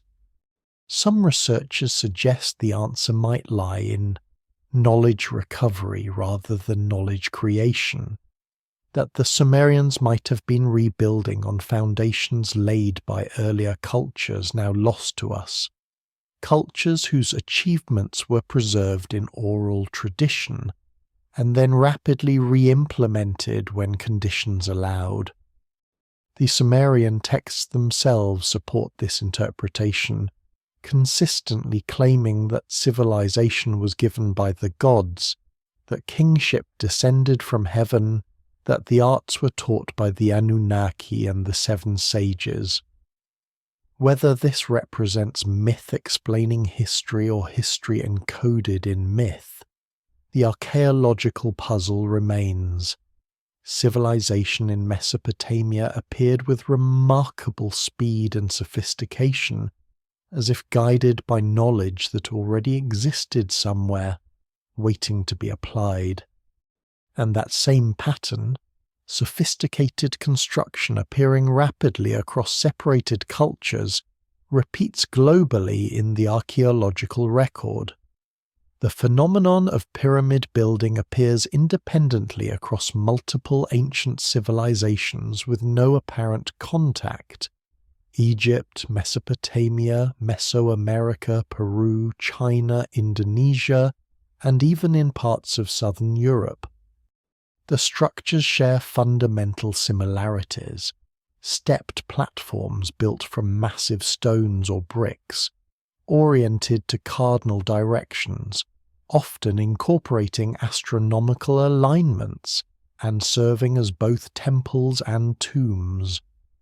At Kral in Peru, pyramid platforms constructed from rock and adobe date to 2,700 years before the Common Era, roughly contemporary with Egypt's Old Kingdom. In Mexico, the Pyramid of the Sun at Teotihuacan, built around 100 years into the Common Era, stands 75 meters tall and is aligned to the setting sun on specific calendar dates. In Indonesia, the recently excavated Gunung Padang contains megalithic structures that some researchers argue could be much older than currently accepted dates. The conventional explanation is convergent evolution. Humans across different cultures independently arrived at the pyramid form because it's structurally stable and symbolically powerful, representing the sacred mountain reaching toward heaven. But the architectural parallels are sometimes eerily specific. The use of precisely fitted stones, internal chambers and passages, alignments to solstices and equinoxes, and the consistent association with astronomy and the afterlife. It's as if multiple cultures were working from the same fundamental blueprint, each adapting it to local materials and cosmology. The statistical probability of these parallels occurring through pure chance becomes increasingly strained when you examine the details. Consider astronomical alignments. The Egyptian pyramids at Giza align to true north with an error of less than 1/15 of a degree. The Pyramid of the Sun at Teotihuacan aligns to the point on the horizon where the sun sets on specific significant dates. The ziggurats of Mesopotamia orient to cardinal directions with similar precision. These alignments require sophisticated astronomical observation and mathematical calculation, knowledge that's supposedly developed independently in each culture. Or consider the precision of stone cutting. At Saqqara, the casing stones of the step pyramid fit together so tightly that mortar was barely needed. At Tiwanaku and Pumapunku in Bolivia, andesite blocks are cut with such precision that their surfaces are flat to within fractions of a millimeter. At the Temple Mount in Jerusalem, megalithic foundation stones weighing hundreds of tons are fitted with similar precision. In China's Shanxi province, the pyramid tombs incorporate sophisticated engineering to prevent collapse and water damage. Each culture claims to have developed these techniques independently, yet the results are remarkably similar. The pyramid shape itself, whether stepped or smooth-sided, represents a practical solution to the problem of building tall structures with primitive technology. A pyramid is inherently stable, distributing weight to a broad base. But the specific elaborations repeat across cultures, multiple levels representing cosmic realms, internal chambers for burial or ritual, astronomical alignments marking significant dates, associations with divine kingship, and the journey to the afterlife. At Caral in Peru, the Norte Chico civilization built 6 major pyramid platforms, along with numerous smaller ones, between 2,700 and 2,500 years before the Common Era. These structures were constructed using the shikra technique, stones and earth held in woven reed bags that were stacked to create the pyramid mass. The civilization developed complex urban planning, irrigation systems, and textile production, but apparently had no pottery and possibly no writing. Yet they built pyramids incorporating astronomical alignments and serving ceremonial functions strikingly similar to pyramids in cultures separated from them by oceans. The pyramid complex at Teotihuacan in Mexico, built between 100 and 600 years into the Common Era, is laid out according to a precise urban grid aligned to astronomical events. The city's architects planned the entire complex as an integrated cosmological map, with pyramids positioned to reflect celestial patterns. The civilization that built Teotihuacan left no written records we can currently decipher, yet they created one of the ancient world's most sophisticated urban environments, with running water, multi-story apartment complexes, and extensive trade networks.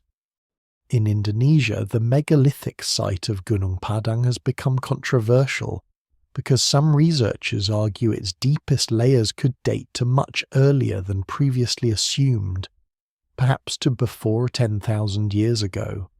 If true, this would make it older than Göbekli Tepe. The site consists of multiple terraces built from precisely fitted andesite columns, arranged in patterns that some researchers believe encode astronomical information. Mainstream archaeologists remain skeptical of the older dating, but everyone agrees the site demonstrates sophisticated construction knowledge. The conventional explanation, independent invention through convergent evolution, assumes that humans everywhere naturally develop similar solutions to similar problems. The pyramid is structurally sound. Astronomical observation is universally accessible. Sacred mountains are a cross-cultural archetype.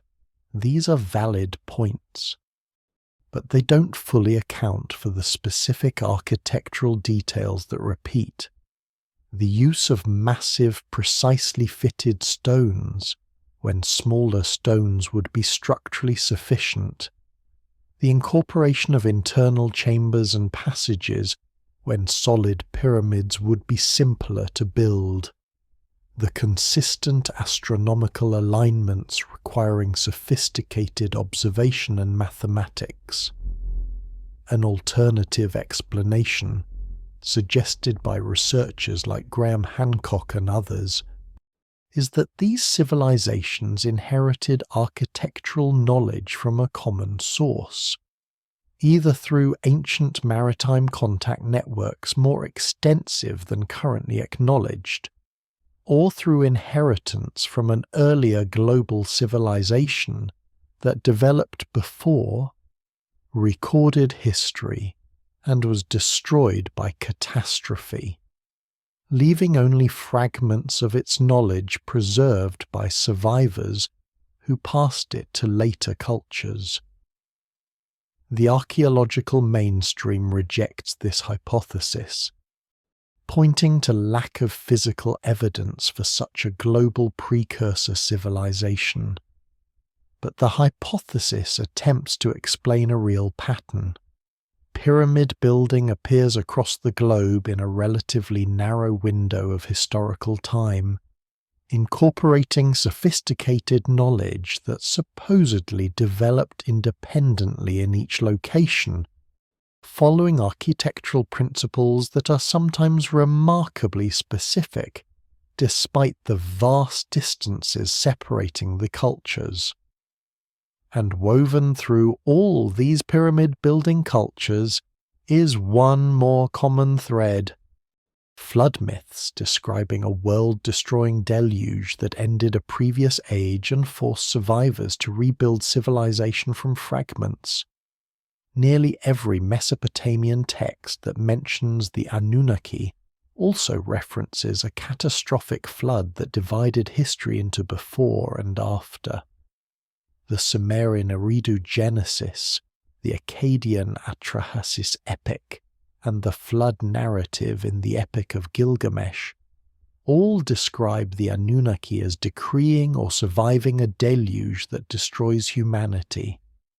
In the Atrahasis, the god Enlil decides to send the flood because human noise has become unbearable to the gods. Enki, loyal to his human creation, secretly warns the man Atrahasis, whose name means quote, 19 quote, to build a boat and save himself, his family and representatives of all species. After the waters recede, the surviving Anunnaki make peace with the human survivors and allow civilization to be rebuilt. The parallels to the biblical flood narrative have long been noted. The Epic of Gilgamesh's flood story predates Genesis by at least 1,000 years and contains strikingly similar details, including the boat, the pairs of animals, the mountain where the boat comes to rest, and the birds sent out to find dry land. But unlike the biblical version, which presents the flood as divine judgment, the Mesopotamian accounts frame it as something the gods themselves found traumatic, something that forced even immortals to reconsider their relationship with humanity. Geological evidence does suggest massive flooding events occurred in Mesopotamia's history. The region sits in a floodplain prone to catastrophic inundations when the Tigris and Euphrates overflow. But the myths describe something far more total, a flooding that covered the entire world, preserved in nearly identical form by cultures separated by vast distances. The Gilgamesh flood narrative is perhaps the most detailed version. In Tablet 11 of the epic, the immortal Utnapishtim tells Gilgamesh how he survived the deluge. The god Enki, defying the decision of the other Anunnaki, whispers through the reed walls of Utnapishtim's house, warning him of the coming destruction. Enki instructs him to tear down his house, abandon his possessions, and build a boat with specific dimensions, 120 cubits in height, width, and length, essentially a cube floating on water. Utnapishtim loads the boat with his family, skilled craftsmen to preserve knowledge, animals of every species, silver, gold, and all the seed of living things. The flood comes with terrifying force, Even the gods are frightened by what they have unleashed. The waters rise for 6 days and 7 nights. When they finally recede, Utnapishtim's boat comes to rest on Mount Nimush. He sends out a dove, which returns finding no resting place. He sends a swallow, which also returns. Finally, he sends a raven, which doesn't return, signalling that the waters have receded enough for life to resume. The Anunnaki gather like flies around Utnapishtim's sacrifice, drawn by the offering's sweet smell, having missed human worship during the flood. Enlil is furious that anyone survived his deluge, but Enki defends his decision to save Utnapishtim, arguing that total destruction was unjust. The gods grant Utnapishtim and his wife immortality as compensation for their suffering, but humanity as a whole is allowed to continue, repopulating the earth under new terms. The biblical version in Genesis follows the same narrative structure with remarkable fidelity. One righteous man warned by God, instructions to build a boat with specific dimensions, gathering of family and animals, rain for 40 days and nights, the boat resting on a mountain, birds sent to find dry land, sacrifice offered after the flood, divine promise never to destroy humanity again.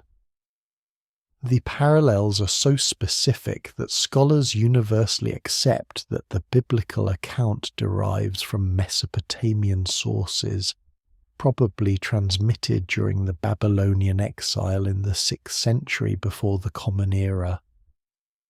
But the Mesopotamian flood myth isn't unique to the Near East. Flood legends appear in cultures worldwide. In Greek mythology, Zeus sends a flood to destroy the bronze race of humanity, but Deucalion and Pyrrha survive by building a chest and floating for 9 days until they land on Mount Parnassus. In Hindu tradition, Manu is warned of a coming flood by a fish avatar of the god Vishnu, and builds a boat to survive.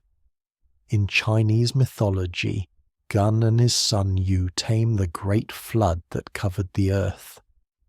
Native American traditions contain numerous flood narratives. Mori legends describe a flood sent by the gods. More than 200 flood myths have been documented across human cultures from every inhabited continent. While some are clearly the result of cross-cultural diffusion, Christian missionaries spreading the biblical flood story, for example, many appear in cultures with no contact with each other or with Near Eastern traditions. The question becomes, why is the flood narrative so universal? The conventional explanation points to the universal human experience of flooding. Every culture experiences floods. Rivers overflow, coastal areas are inundated by tsunamis, storms bring torrential rain. Floods are terrifying, destructive, and psychologically scarring. Of course, humans would create myths explaining and processing these traumatic experiences, but some flood myths contain detail that seem to describe something more total than normal flooding. They describe waters covering the highest mountains, lasting for extended periods, destroying all life except for a few survivors who rebuild civilization. They divide history into before and after the flood, as if the deluge marked a genuine civilizational discontinuity. Geological evidence reveals that Earth's sea levels have fluctuated dramatically throughout history.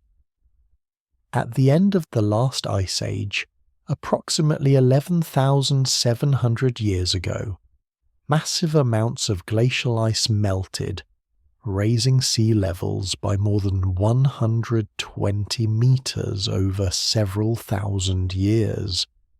This would have inundated coastal settlements, drowned river valleys, and fundamentally reshaped human geography. Some researchers have proposed that flood myths might represent cultural memory of this post-glacial flooding, memories passed down through oral tradition for thousands of years. Other geological catastrophes might have contributed to flood narratives. The Black Sea Deluge hypothesis, proposed by marine geologists William Ryan and Walter Pittman in the 1990s, suggests that the Black Sea was once a freshwater lake separated from the Mediterranean by a natural dam at the Bosporus. Around 7,600 years ago, rising Mediterranean waters breached this dam, flooding the Black Sea basin with the force of 200 Niagara Falls, raising water levels by hundreds of feet and inundating settlements around the lake's edges. If this hypothesis is correct, it might have contributed to flood legends in Near Eastern cultures. But what makes the Mesopotamian flood narratives particularly intriguing is their integration with the Anunnaki mythology. The flood doesn't just happen naturally. It's decreed by the gods as a deliberate act. The Anunnaki themselves survive it, though traumatized. And after the flood, civilization must be rebuilt, with the Anunnaki once again teaching humans the knowledge necessary for urban life. If you read the flood narratives not as mythology but as encoded historical memory, they suggest a global catastrophe that destroyed a previous cycle of civilization, leaving only fragments to be recovered by survivors. The Sumerian King List divides history at precisely this point. Impossibly long reigns before the flood, human-scale reigns afterward. The 7 sages teach civilization before the flood, and their knowledge must be preserved and re-implemented afterward. The Anunnaki themselves cross the boundary, carrying knowledge from the previous age into the new one. Whether this represents actual catastrophe and cultural discontinuity, or mythological expression of cyclical time, the pattern remains. Across cultures, across continents, humans preserved stories of a world-destroying flood that divided history and forced civilization to begin again, building on memories of what came before. In the 6th chapter of the biblical book of Genesis, a cryptic passage describes how the sons of God came to earth and took human women as wives, producing offspring called the Nephilim, beings described as giants and the mighty men of old, men of renown. This brief narrative has puzzled biblical scholars for millennia, appearing almost as a fragment of a larger lost story inserted into the Hebrew text. Many researchers have noted the striking parallels between this passage and Mesopotamian accounts of the Anunnaki.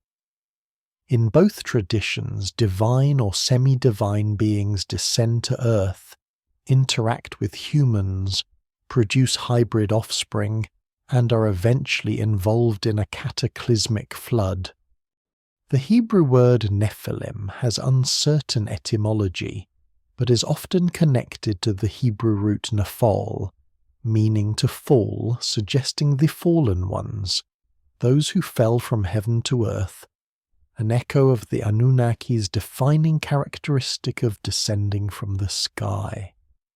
Some scholars suggest the Genesis passage is a distant Hebrew echo of much older Sumerian narratives, transmitted through Babylonian cultural influence during the Jewish exile in the 6th century before the Common Era. Others point to it as evidence of a shared ancient tradition, remembered across multiple cultures, a common memory of a time when, as Genesis states in language that sounds like myth but reads like genealogy, quote 27, quote, the Genesis passage is startlingly brief, just 4 verses, yet it contains elements that seem essential to understanding what came before the flood. Genesis 6, and verse 4 states, quote 28, then, immediately following this passage, verse 5 begins, quote 29, leading directly to God's decision to send the flood. The text presents the Nephilim narrative as if it's explaining something, as if the presence of these beings, these hybrid offspring of divine and human unions, is somehow connected to the corruption that necessitates the flood, but the passage offers no elaboration, no detail about who these sons of God were, or why their unions with humans produced giants or mighty men. It reads like a fragment extracted from a larger narrative that the biblical editors either didn't have access to or chose not to include. The Jewish tradition itself struggled with this passage. Ancient rabbinical commentary debated whether sons of God referred to angels, to the descendants of Seth, or to human rulers who claim divine status. The Book of Enoch, a Jewish apocalyptic text written around the 3rd century before the Common Era, but not included in the biblical canon, greatly expands the Nephilim narrative. In Enoch, 200 angels called the Watchers descend to Mount Hermon and take human wives, teaching humanity forbidden knowledge, metallurgy, cosmetics, weapon-making, astrology, and magic. Their offspring are giants who consume all of humanity's resources and eventually begin eating humans themselves, leading to such corruption that God sends the flood to cleanse the earth. The parallels to Mesopotamian narratives are unmistakable. In both traditions, beings from the heavenly realm descend to earth. In both, they interact intimately with humans, producing offspring. In both, they transmit knowledge, sometimes beneficial, sometimes corrupting. In both, their actions somehow precipitate a catastrophic flood, and in both, the narrative divides history into before and after this cataclysm. The etymological connection between Nephilim and quote 31 quote mirrors precisely the Anunnaki's defining characteristic, those who descended, those who came from heaven to earth. The Hebrew and Sumerian traditions seem to be describing the same event using different cultural vocabularies. The Mesopotamian texts, being older and more elaborate, preserve more detail. The Hebrew text appears to be a condensed reference to the same tradition, perhaps transmitted orally for generations before being written down. Some scholars have noted that the ancient Israelites had extensive contact with Mesopotamian culture. Abraham, according to biblical tradition, came from Ur of the Chaldees, a Sumerian city. The Jewish exile in Babylon during the 6th century before the Common Era exposed Hebrew scribes and priests to Mesopotamian literature and mythology. The creation narrative in Genesis shows clear influence from the Enuma Elish. The flood story parallels Gilgamesh almost point for point. It would be surprising if the Nephilim passage didn't also reflect Mesopotamian sources, but the persistence of the tradition across cultures suggests it might represent more than literary borrowing. Similar narratives appear in Greek mythology. The Titans were offspring of gods and earlier divine beings, often described as giants who ruled before the current order. In Hindu tradition, the Deva and Asura are divine beings who interact with humans and sometimes produce hybrid offspring. In Norse mythology, the Aesir gods take human lovers and produce heroes of extraordinary ability. What makes the Nephilim passage particularly intriguing is its matter-of-fact tone. It doesn't present the information as legend or allegory.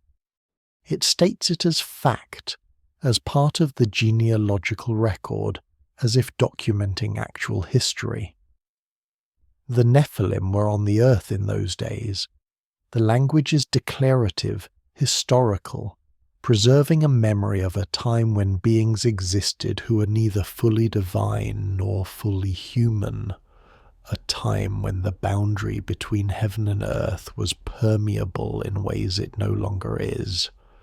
Whether these traditions record actual events, a time when some group of beings possessing advanced knowledge interacted with early humans, or whether they represent mythological expressions of universal human themes about knowledge, corruption, and divine judgment, the parallels across cultures point to a shared ancient narrative that was preserved, transmitted, and adapted by civilizations separated by vast distances and thousands of years.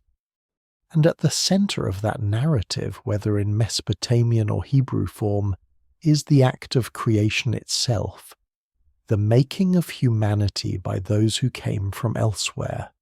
In the Sumerian text, Enki and Ninmah, also known as the creation of man, the goddess Ninmah, later called Ninhursag or Nintu, plays a crucial role alongside Enki in the creation of humanity. The text, preserved on clay tablets from the Old Babylonian period around 1800 years before the Common Era, describes how the Anunnaki gods grew weary of the labor required to maintain the earth, digging canals, clearing rivers, cultivating fields. In response, Enki suggests creating a new being to take over this work. With Ninmah's assistance, he fashions humans from clay mixed with the blood and flesh of a slain god, imbuing them with just enough divine essence to be intelligent and capable, but not immortal like the Anunnaki themselves. The text describes a trial and error process, with Ninmah creating several defective versions before achieving the proper form. What makes this narrative remarkable is its matter-of-fact, almost procedural tone. It reads less like cosmic mythology and more like a technical report of a deliberate manufacturing process. Later medical texts from ancient Mesopotamia contain terminology and concepts that seem to echo this creation narrative, describing human reproduction, using language that parallels the divine creation, as if the scribes understood birth itself as a recapitulation of the original human creation by the Anunnaki. Whether this represents sophisticated ancient metaphor or, as some suggest, a garbled memory of actual biotechnology, remains fiercely debated. The text of quote 35 opens with the Anunnaki gods complaining about their endless toil. They've been digging rivers, clearing channels, maintaining the irrigation systems that allow agriculture to flourish in the Mesopotamian plain. But the work is exhausting, and the junior gods, those assigned to physical labor, are near rebellion. Enki, always the problem solver among the gods, proposes a solution. Create a being specifically designed to perform this labor, freeing the gods to focus on higher purposes. Ninmah, the mother goddess, agrees to assist. The text describes how they take clay, the fundamental earth material, and mix it with the blood and flesh of a god who has been slain for this purpose. Different versions of the myth name different gods as the sacrifice. Sometimes it's We, sometimes Geshtui, described as a god who possessed intelligence. The implication is that the divine essence, the capacity for thought and understanding, is transmitted through this sacrificed god's biological material into the clay form that will become human. The creation process isn't instantaneous or miraculous in the supernatural sense. The text describes Ninmah kneading the mixture, shaping it, letting it gestate in a divine womb. There's a procedural quality to the description, as if documenting steps in a process that could theoretically be replicated. The text even specifies that 14 birth goddesses assisted Ninmah, each creating 7 males and 7 females, a specific number that suggests organized production rather than singular miraculous creation. But the process doesn't work perfectly on the first attempt. In a remarkable section of the text, Ninmah and Enki engage in what reads like experimental refinement. Ninmah creates several beings with defects, one who cannot hold his urine, one who is blind, one who has paralyzed feet, one who lacks sexual organs. Enki responds by finding appropriate roles for each defective creation. The one who cannot hold water becomes a musician, the blind one becomes a singer, and so on. Then Enki takes his turn creating beings from the clay, including one that is too feeble and weak to survive. They debate whether these creations are acceptable, eventually arriving at the proper form, humanity as we know it, capable of labor but mortal, intelligent but limited, bearing divine essence but bound to earth. What arrests scholarly attention is the clinical nature of this narrative. It doesn't present creation as a mystery or a miracle beyond comprehension. It presents it as a manufacturing problem solved through iterative refinement. The gods have a need, labor. They design a solution, a being capable of thought and work but inferior to themselves. They experiment until they achieve the desired result. The language parallels engineering or craft production more than cosmic theology. Later, Mesopotamian medical texts deepen the puzzle. These texts, written on clay tablets and used to train midwives and physicians, describe human reproduction using terminology that directly echoes the creation narrative. The womb is called the house of shaping. Conception is described as clay being formed. The fetus developing in the womb is compared to a clay figure being shaped by divine hands. Birth is described using the same vocabulary as the original divine creation of humanity. Some scholars interpret this as sophisticated metaphor. The ancient scribes, understanding that each birth recapitulates the original creation, that every new human represents the divine creative act being renewed. But the precision of the parallel terminology, the specific biological details in texts that are supposed to be purely mythological, has led other researchers to wonder whether the creation narrative might be describing something the ancient Mesopotamians actually understood in physical, biological terms. The text describes mixing divine blood with clay. Blood contains what we now know as genetic information. Clay provides the physical material, the matrix. The divine essence provides intelligence, consciousness. If you were an ancient scribe trying to describe genetic engineering or artificial creation of a new species, lacking our modern vocabulary and conceptual framework, might you describe it in exactly these terms? Mixing the living essence of an advanced being with the raw material of Earth to produce a new creature that shares characteristics of both. The question isn't whether the ancient Mesopotamians possessed biotechnology in our modern sense. The archaeological evidence clearly shows they didn't.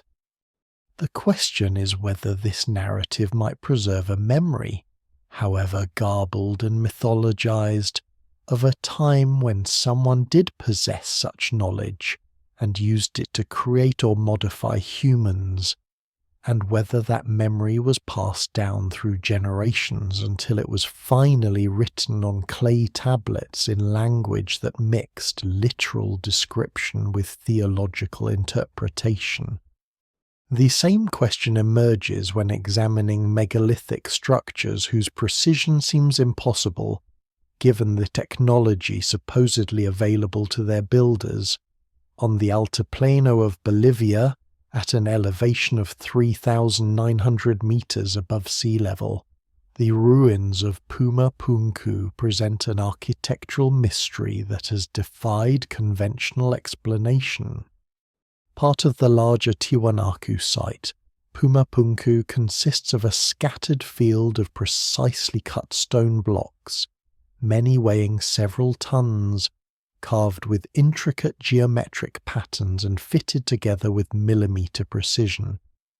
The blocks include H-shaped stones with perfectly straight edges and right angles, platforms with complex interlocking cuts, and megalithic slabs with what appear to be tool marks made by machinery rather than hand tools. Conventional dating places Puma Punku's construction at around 1500 years ago, attributing the work to the Tiwanaku culture using stone and bronze tools. But the precision of the cuts, particularly the perfectly flat surfaces, 90-degree angles, and complex channels and holes drilled into the andesite and diorite stones, challenges this timeline for some researchers. The stones appear to have been cut with an understanding of geometry and measurement that seems remarkably advanced. Perhaps more puzzling is how they were transported to the site. The nearest quarries for the red sandstone are at least 10 kilometers away, and the andesite came from quarries across Lake Titicaca, approximately 90 kilometers distant. Moving blocks weighing up to 130 tons across that terrain with pre-industrial technology would be an extraordinary feat. The site has become a focal point for alternative theories about ancient advanced civilizations and lost knowledge, with some researchers arguing that the precision suggests influence or assistance from a more technologically sophisticated culture, a culture that some link to the Anunnaki legends from across the ocean. When you stand among the scattered stones of Puma Punku, and many researchers have, examining them with modern surveying equipment and precision measuring tools, what strikes you first is the sheer impossibility of what you're seeing. These aren't roughly shaped boulders stacked into walls. These are precisely engineered components, cut to tolerances that would satisfy a modern machinist, fitted together with complex interlocking joints that require three-dimensional planning and extraordinary execution.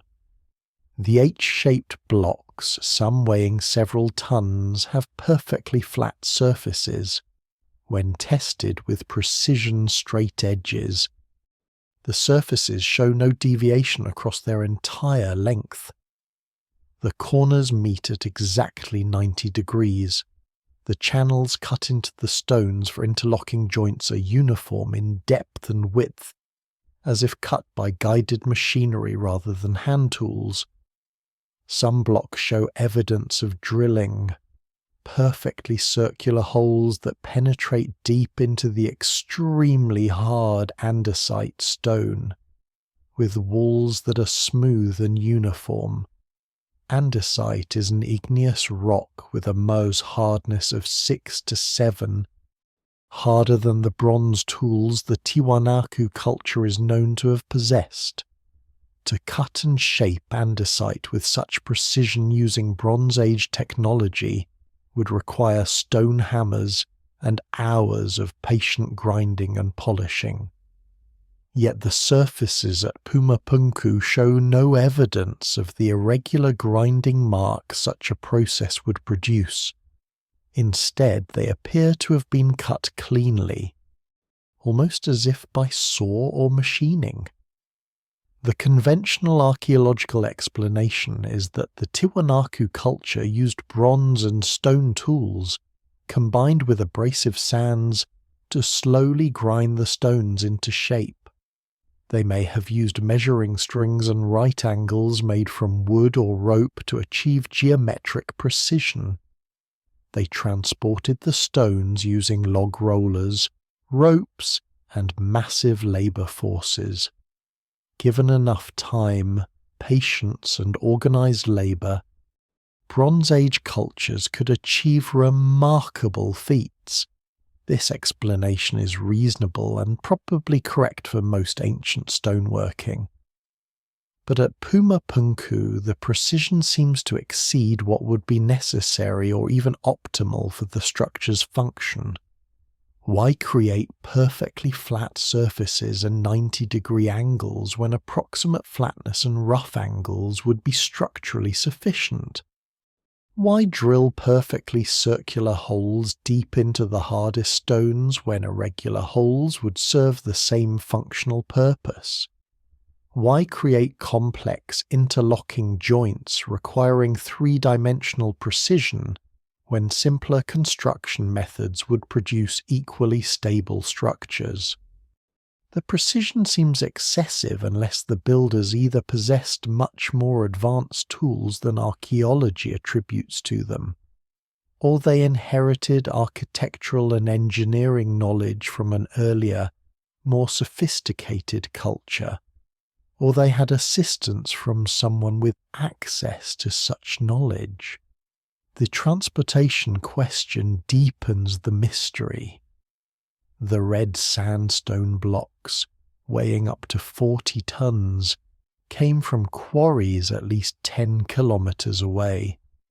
The andesite blocks, including some weighing over 100 tons, came from quarries across Lake Titicaca, approximately 90 kilometers distant. The route from the quarries to Pumapunku crosses high-altitude terrain at nearly 4,000 meters elevation, where the thin air makes physical labour exhausting and logistical organisation extraordinarily difficult. Moving 100-ton stone across 90 kilometres of mountainous terrain without wheels, without draft animals capable of pulling such loads, without machinery beyond ropes and rollers, this would require not just labour, but sophisticated engineering planning. The stone would need to be secured, balanced, moved incrementally, guided around obstacles, and protected from cracking or shattering. Hundreds or thousands of workers would need to be coordinated, fed, and housed during the transport. And this wasn't done once, but repeatedly, as dozens of massive stones were brought to the site. Local Andean legends attributed the construction of Pumapunku to Viracocha, a creator deity who was described as teaching humans agriculture, architecture, and astronomy. According to tradition, Viracocha appeared after a great flood, helped rebuild civilization, and then departed, promising to return. The parallels to the Mesopotamian traditions of the Anunnaki and the Seven Sages are striking. Advanced beings appearing after catastrophe, teaching technical knowledge, and then vanishing into myth. Whether these legends represent cultural memory of actual knowledge transfer or purely mythological explanation of impressive ancient engineering, they point to a persistent human pattern. When confronted with architectural achievements that seem impossibly advanced for their period, cultures attribute them to divine or semi-divine teachers who possessed superior knowledge. And sometimes, that superior knowledge manifested in mathematical systems whose sophistication seems disproportionate to the culture that used them. One of the most enduring legacies of ancient Mesopotamia is the sexagesimal, base 60 number system, developed by the Sumerians and later adopted by the Babylonians. This system, which divided circles into 360 degrees, hours into 60 minutes, and minutes into 60 seconds, emerged fully formed in Sumerian mathematics around 3100 years before the Common Era. Modern scholars understand that base 60 is mathematically elegant. It has more divisors than base 10, making fractions and divisions easier to calculate. But why the Sumerians specifically chose 60 as their base remains unknown. Unlike base 10, which likely derives from humans having 10 fingers, base 60 has no obvious physical referent. Some mathematicians have suggested it emerged from combining two earlier counting systems, base 6 and base 10, while others propose astronomical origins tied to the approximate number of days in a year. But the system appears without evident development or precursor in the archaeological record, as if it was implemented as a complete mathematical framework rather than evolved gradually. Cuneiform tablets showing complex Babylonian mathematics demonstrate understanding of algebra, geometry, and even approximations of pi and the Pythagorean theorem centuries before Greek mathematicians. The mathematical sophistication seems disproportionate to the expected development of a Bronze Age civilization, leading some researchers to wonder whether this knowledge was inherited from an earlier source rather than developed from first principles. Think about how we still live inside Sumerian mathematics every day. When you check the time and see 60 minutes in an hour, 60 seconds in a minute, that's Sumerian. When you navigate using a 360-degree compass, measure angles in degrees, or calculate arc measurements, that's Sumerian. The system has persisted for more than 5,000 years because it's mathematically superior for certain applications. But how did Bronze Age farmers and merchants develop it? Base 60 has 12 factors: 1, 2, 3, 4, 5, 6, 10, 12, 15, 20, 30, and 60. This makes it exceptionally convenient for division and fractions. You can divide 60 by 2, 3, 4, 5, 6, 10, 12, 15, 20, and 30, and always get whole numbers. Compare this to base 10, which has only 4 factors: 1, 2, 5, and 10. For a culture without calculators, working with fractions and divisions, base 60 is vastly more practical. But recognizing that base 60 is mathematically elegant doesn't explain how the Sumerians discovered it. There's no obvious physical analogue. Humans don't have 60 fingers.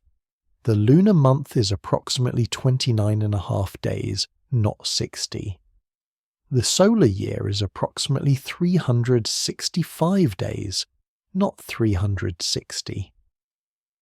While 360 is close to the number of days in a year, that doesn't explain why the Sumerians would organize their entire mathematical system around 60. The hypothesis that base 60 emerged from combining base 6 and base 10 assumes the Sumerians first counted using these smaller bases and then synthesized them. But there's no archaeological evidence of Sumerian mathematics going through a base 6 or base 10 phase. The earliest mathematical tablets already used the sexagesimal system, fully implemented with place notation and sophisticated calculation methods. The astronomical hypothesis suggests the Sumerians divided the circle into 360 degrees because it approximated the 365-day year, then divided that by 6 to get 60 as a base unit. This is plausible, but it assumes an extraordinary level of abstract mathematical thinking, moving from solar observations to geometric divisions to a complete number system, with no preserved evidence of the intermediate steps.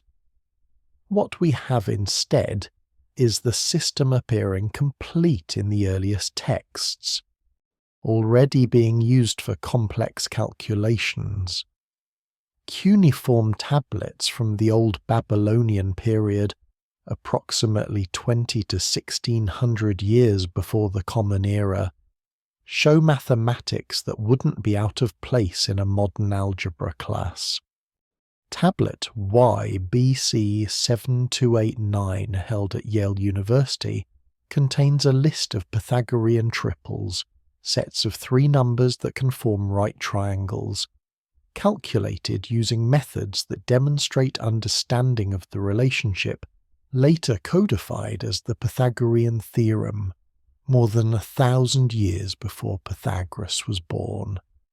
Tablet Plimpton 322, also at Yale, contains what appears to be a trigonometric table, using sexagesimal notation to calculate values that could be used to solve geometric problems. The mathematical sophistication required to generate these tables is substantial. It requires understanding of algebraic relationships, geometric principles, and systematic calculation methods.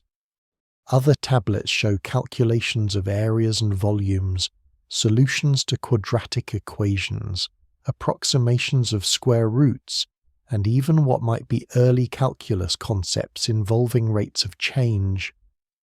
The mathematics isn't primitive or rudimentary. It's sophisticated, systematic, and powerful. The question becomes, how did this mathematical knowledge develop?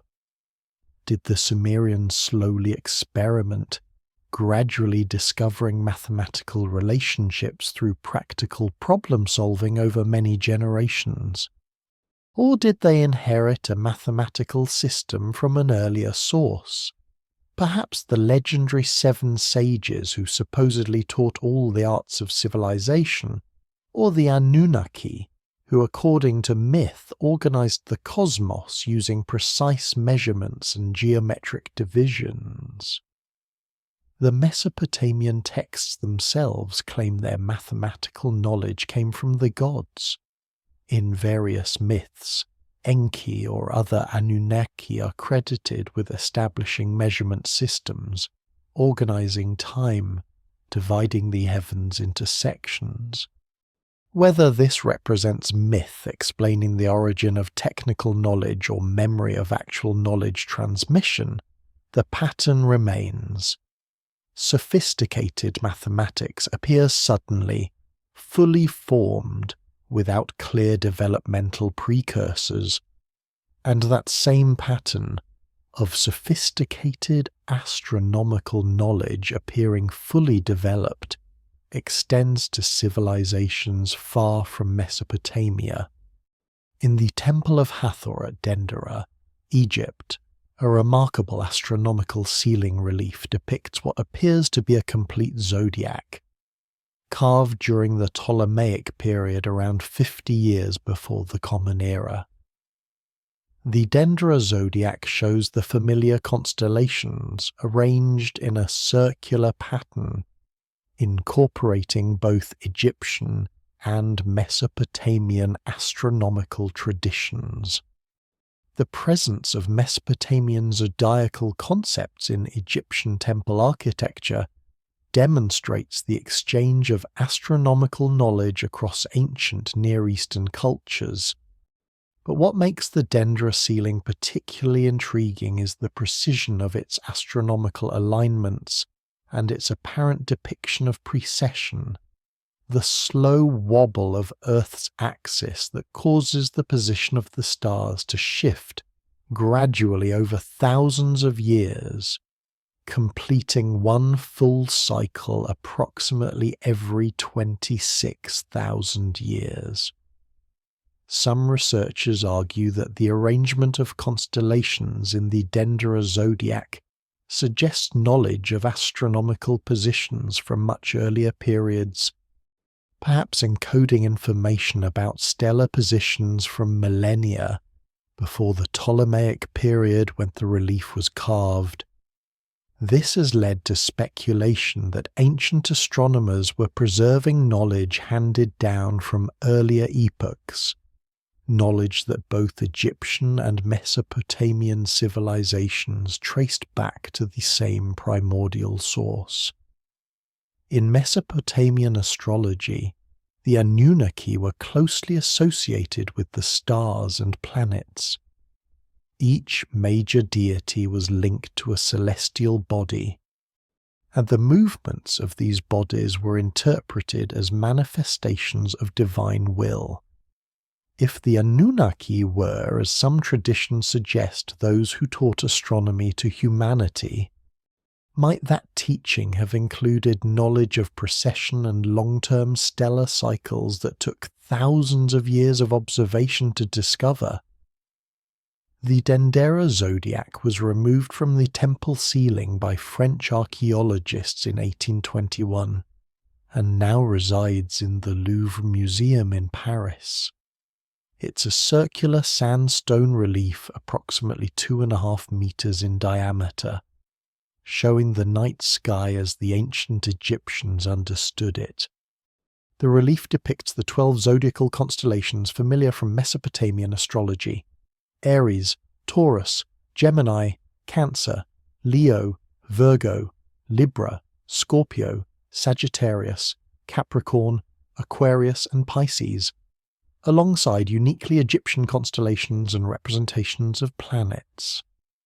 The presence of Babylonian zodiacal symbols in a Ptolemaic Egyptian temple demonstrates cultural exchange between Mesopotamia and Egypt.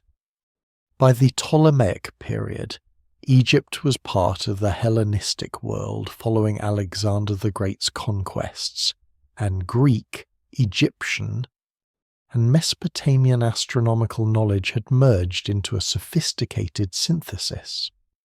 The zodiac itself, the division of the ecliptic into 12 equal 30-degree sections associated with constellations, originated in Babylonian astronomy and spread throughout the ancient world. But what makes the Dendera zodiac controversial among alternative researchers is not the zodiacal symbols themselves, but what some argue the relief encodes about precession. Precession is the phenomenon whereby Earth's rotational axis slowly wobbles, completing one full circuit approximately every 25,772 years.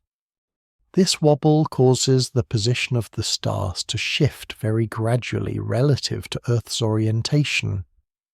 The effect is that the constellation that rises in the east at dawn on the spring equinox slowly changes over millennia, a phenomenon called the precession of the equinoxes. Discovering precession requires sustained astronomical observation over many generations, recording stellar positions with enough precision to detect the slow drift. The conventional history of astronomy credits the Greek astronomer Hipparchus with discovering precession around 130 years before the Common Era, based on comparing his observations to records made by earlier Babylonian and Greek astronomers. But some researchers examining the Dendera zodiac argue that its arrangement of constellations might encode knowledge of precession from much earlier periods. The positions of certain constellations relative to others, they suggest, don't match the Ptolemaic period when the relief was carved, but instead correspond to stellar positions from thousands of years earlier. If true, this would imply the Ptolemaic carvers were reproducing an astronomical map from a much earlier epoch. Mainstream Egyptologists reject this interpretation, arguing that the symbolism in the Dendera zodiac is religious and mythological rather than strictly astronomical, and that attempts to read precise stellar positions into the relief impose inappropriate modern expectations on ancient symbolic art. The relief was carved for a temple ceiling, meant to represent the heavens in a cosmological and religious sense, not to serve as a precision star chart. Yet the Babylonian astronomical records, the source material for much Greek and Egyptian astronomy, do demonstrate sophisticated understanding of long-term celestial cycles. The Babylonian astronomical diaries, clay tablets recording daily observations of planetary positions, lunar phases and celestial events, span several centuries. These observations allowed Babylonian mathematicians to calculate with remarkable accuracy the synodic periods of planets, predict lunar and solar eclipses, and model planetary motion. The precision of Babylonian astronomy is documented in tablets like the Venus tablet of Amizabduqa, which records observations of Venus's appearances and disappearances over 21 years during the reign of King Amizabduqa in the 17th century before the Common Era. The tablet's observations are accurate enough that modern astronomers have used them to attempt to establish absolute chronologies of ancient Mesopotamian history. This level of astronomical sophistication raises questions about how long sustained observation had been occurring. To develop mathematical models capable of predicting planetary positions and eclipses requires data spanning many generations. Yet the earliest astronomical texts already show sophisticated calculation methods, as if building on earlier foundations now lost to us. The Mesopotamians attributed their astronomical knowledge to the Anunnaki.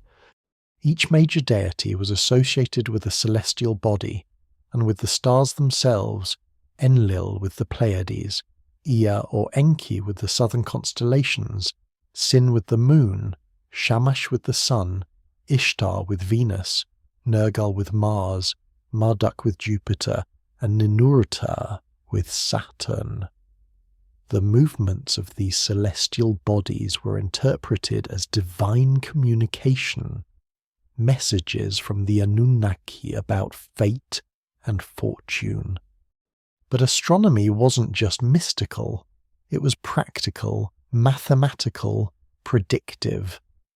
The Babylonian astronomers could calculate when eclipses would occur, track planetary conjunctions, and maintain calendars synchronized with both lunar and solar cycles. This required mathematical models of celestial motion based on accumulated observational data and sophisticated calculation methods.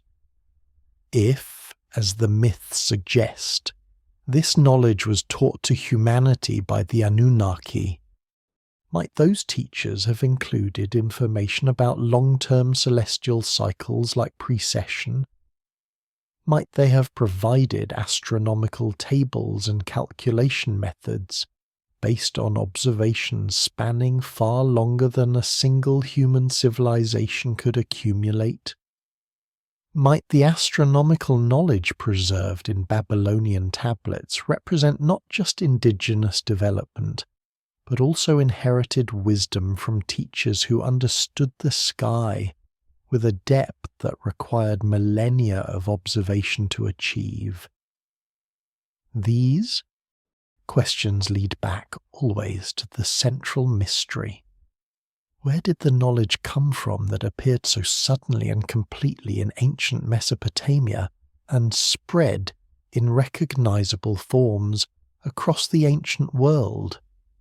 Beneath the fairy tale landscape of Cappadocia in central Turkey, where wind and water have carved volcanic rock into fantastic pillars and cones, archaeologists have discovered an extensive network of underground cities.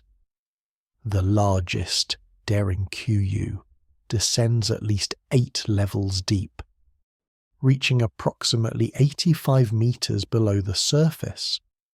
These subterranean complexes could house thousands of people along with their livestock and food stores, complete with ventilation shafts, wells, communal rooms, wine presses, stables, and even schools and churches in the Christian-era levels.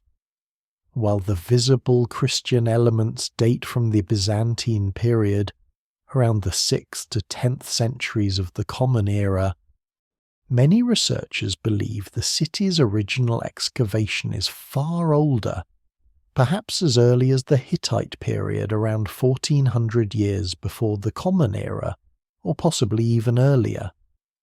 The purpose of such massive underground refuges remains debated.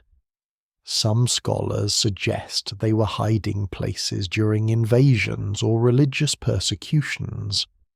But the scale of the construction, the sophisticated ventilation systems, and the evidence of long-term habitation suggest they might have served a more fundamental purpose, perhaps as shelters from something environmental, catastrophic events on the surface that made underground living necessary for survival. Ancient texts from the region, including Hittite tablets, contain references to underground sanctuaries and references to gods who taught humans to burrow into the earth for protection. Could these structures represent a technological memory, a building tradition passed down from an earlier era when, for reasons now lost to time, survival required going underground? Walking through Derinkuyu today, even with electric lights illuminating the passages, you feel the weight of the earth above you. The city descends level by level into darkness. Residential areas, storage rooms, stables for animals, communal kitchens with hearths whose smoke was channeled through ventilation systems so sophisticated they still function after millennia. The passages are narrow, forcing visitors to move single file, and at strategic points, massive circular stone doors weighing hundreds of kilograms could be rolled into place to seal off sections of the city, protecting inhabitants from whatever threats existed above ground. The ventilation system is perhaps the most impressive feature. shafts descend vertically through all 8 levels, some reaching depths of over 70 meters, ensuring fresh air circulated throughout the complex. Without such ventilation, the lower levels would quickly become unbreathable for the thousands of people who could shelter there. The engineering required to design this system, calculating airflow, positioning shafts to create circulation, preventing flooding through the ventilation network, demonstrates sophisticated understanding of physics and environmental engineering. Water was supplied through wells that reached the water table far below, providing reliable access to fresh water even during extended sieges or surface catastrophes. The wells were positioned strategically throughout the city, ensuring no area was far from water access. Storage rooms could hold enough food to sustain the population for months, suggesting the city was designed for long-term habitation rather than temporary refuge.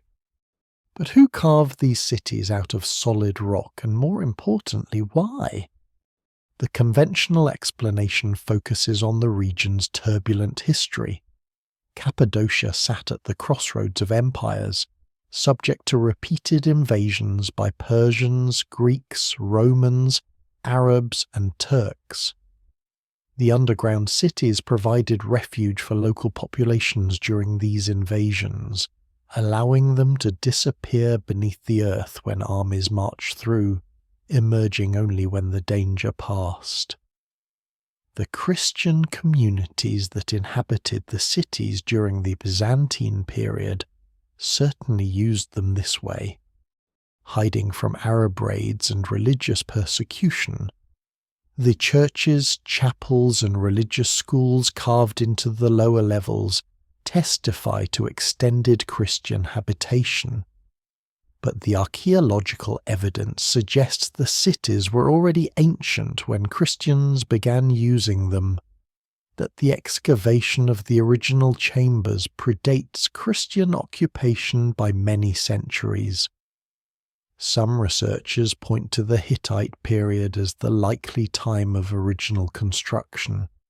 The Hittites, who dominated Anatolia from approximately 1600 to 1200 years before the Common Era, left references in their cuneiform tablets to underground sanctuaries and defensive installations.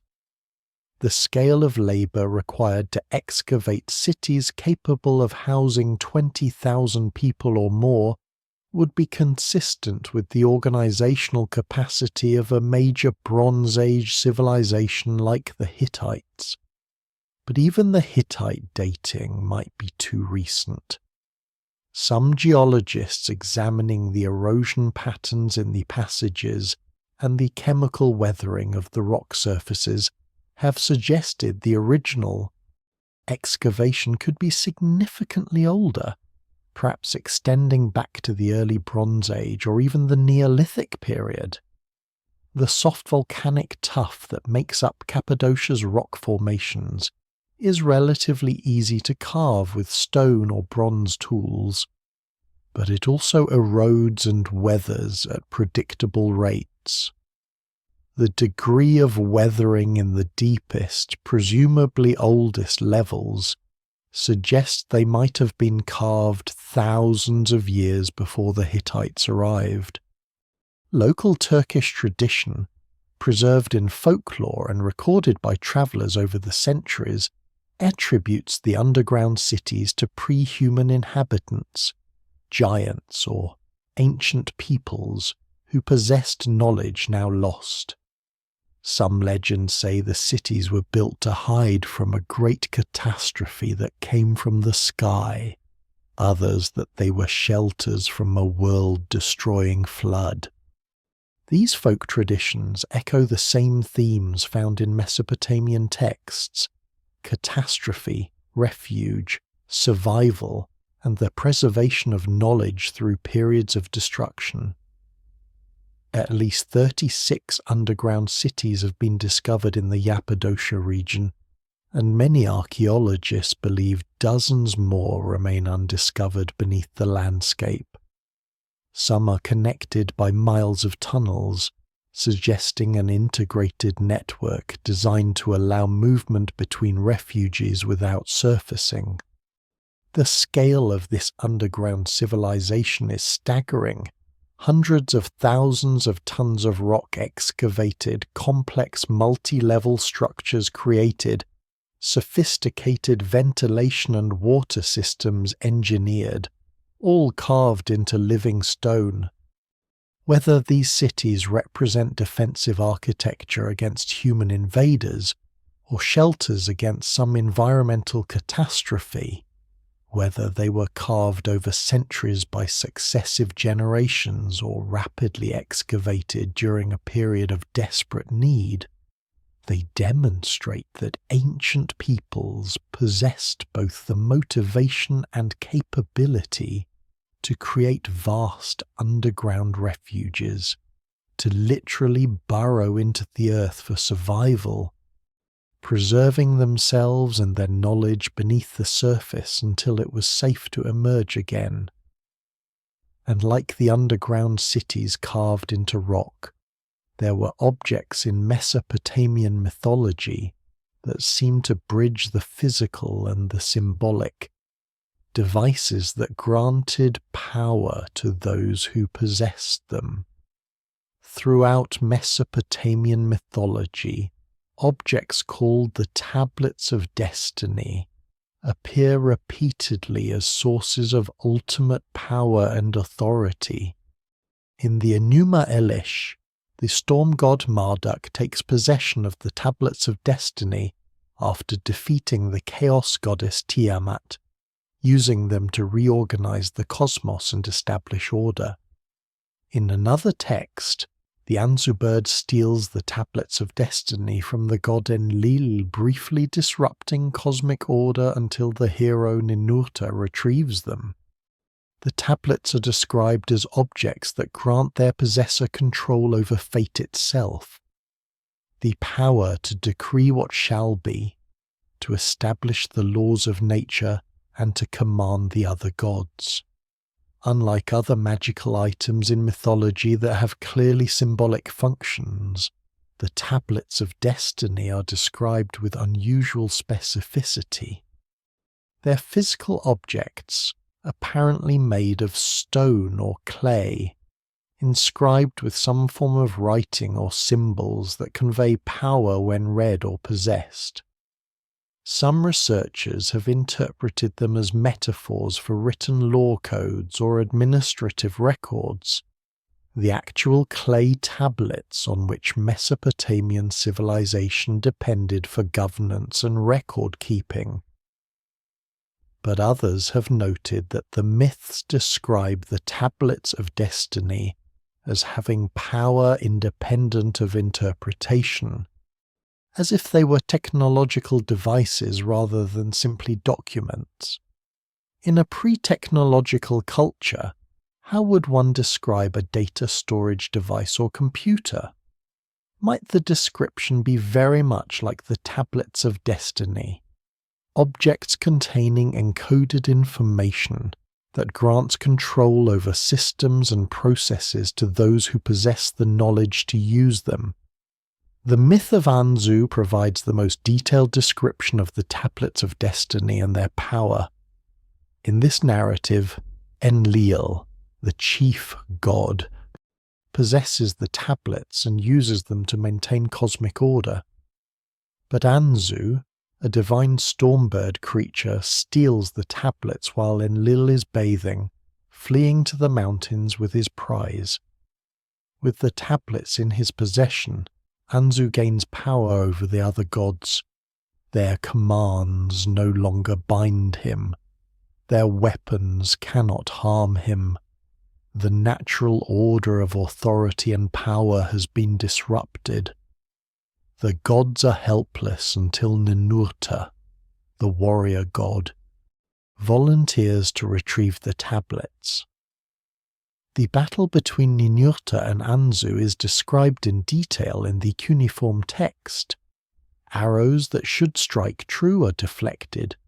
Divine weapons fail to function properly, as if Anzu's possession of the tablets has given him control over the fundamental laws governing reality. Only through trickery and strategic thinking does Ninurta finally prevail, shooting an arrow that strikes Anzu's wing at the moment when Anzu speaks a command, disrupting the bird's concentration long enough for the weapon to function. The tablets are recovered, returned to Enlil, and cosmic order is restored. What makes this narrative intriguing is the specificity of the tablet's power. They don't grant generic magical authority, they grant control over specific systems. Possession of the tablets makes commands effective, makes natural laws respond to the possessor's will, allows reorganization of cosmic structure. The power is described as inherent in the tablets themselves, not derived from worship or belief. Whoever holds the tablets commands reality, regardless of their worthiness or divine status. In the Enuma Elish, after Marduk defeats Tiamat, he takes the tablets of destiny from her corpse and fastens them to his own breast, establishing his authority as king of the gods. With the tablet's power, he reorganizes the universe, establishing the heavens, positioning the stars, creating the calendar, assigning the Anunnaki their roles. The text describes this as systematic reorganization, using the authority of the tablets to decree what shall be and make it so. Some scholars interpret the tablets of destiny as symbolic representations of written law. In Mesopotamian civilization, written documents carried enormous authority. A clay tablet inscribed with a legal decision, a property transfer, or a royal decree had power independent of the individuals involved. The tablet itself became the authority. It could be presented as evidence, used to settle disputes, preserved for generations as proof of rights and obligations. In this interpretation, the mythological tablets of destiny represent the Mesopotamian understanding that written documents possess power, that whoever controls the written record controls reality in a very practical sense. But the myths describe the tablets as doing more than recording decisions. They describe them as making decisions effective, as if the tablets were not just records but operational systems. In modern terms, they sound less like documents and more like control interfaces, access credentials that grant administrative authority over fundamental systems. If you were an ancient scribe trying to describe something like a computer containing critical operating systems, or a database holding essential parameters, or an access key that allowed modification of fundamental programs, how would you describe it in Bronze Age vocabulary? You might describe it as tablets, the information storage medium you understood, that grant the possessor power to decree what shall be and make it so. You might say they contain written symbols that convey authority and control systems. You might describe them as objects that must be possessed physically to function, that grant power independent of the possessor's inherent status. Whether the tablets of destiny represent purely symbolic mythology, metaphorical understanding of written authority, or distant memory of actual technological devices, they demonstrate that ancient Mesopotamians conceptualized power as something that could be encoded, stored in physical objects, transferred between possessors and used to control systems according to encoded information. And just as the tablets represented encoded information, writing itself appeared in Mesopotamia with a suddenness that has never been fully explained. Writing appears in the archaeological record of Mesopotamia with startling suddenness around 3,200 years before the Common Era. The earliest texts found at the Sumerian city of Uruk are already sophisticated. They use approximately 2,000 distinct cuneiform signs, display consistent grammar and syntax, and record complex administrative transactions involving trade, taxation, and temple inventories. While there are earlier proto-writing systems using simple pictographs and counting tokens, the leap to full literacy appears to have occurred within just a few generations. Scholars have long puzzled over this rapid development. Writing is not an obvious invention. It requires abstract thinking, conventional sign systems, and social organization to teach and maintain literacy. Unlike agriculture or pottery, which solve immediate practical problems, writing is a meta-technology, a tool for managing information about tools and resources. Its sudden flowering suggests either extraordinary cultural pressure to develop it quickly, or, as some alternative researchers propose, the reintroduction of a technology that had been lost. Sumerian tradition itself attributes the invention of writing to the Anunnaki, specifically to Enki or his scribal assistant Nisaba. The text quote 37 quote contains a passage describing how written messages were invented to overcome the limitations of human memory, as if writing was consciously designed by someone who understood both its necessity and its mechanism. Whether this represents myth explaining historical development or a cultural memory of deliberate technological transfer remains unresolved. The earliest tablets from Uruk, dating to approximately 3,200 years before the Common Era, are not primitive attempts at communication. They're administrative documents recording complex economic transactions, deliveries of grain, allocations of resources, accounts of livestock, records of labor assignments. The signs used to record this information number nearly 2,000 distinct characters, each representing either a word, a syllable, or a classifier that provides context for other signs. This is not rudimentary communication. This is a fully developed writing system capable of recording abstract concepts, grammatical relationships, and detailed administrative information.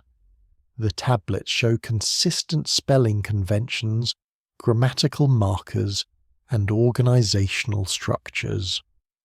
They were written by trained scribes who had been taught a complex conventional system requiring years of study to master. The developmental path from no writing to this level of sophistication should span centuries. Learning to represent spoken language in visual form is cognitively demanding. Someone has to conceive of the idea that marks on clay can represent words. Then they have to develop a consistent system where specific marks always represent specific sounds or concepts.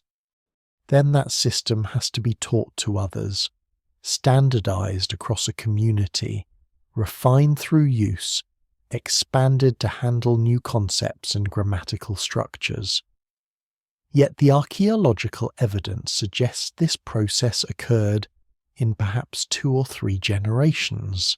The proto-writing systems that preceded full cuneiform clay tokens used for accounting, simple pictographs on pottery, are dramatically less sophisticated. They're tally systems, not true writing. The leap from these to full cuneiform is enormous. Denise Schmant-Besserat's research on Mesopotamian accounting tokens revealed that for thousands of years before writing, Mesopotamians used clay tokens of different shapes to represent different commodities. A cone for a small measure of grain, a sphere for a large measure, and so on. These tokens were stored in hollow clay envelopes, and sometimes the shapes of the tokens inside were impressed on the envelope's exterior surface, so people could see what it contained without breaking the seal. Schmant-Besserat proposed that these impressions evolved into written signs. The impressed shape of a cone on clay eventually became the cuneiform sign for grain.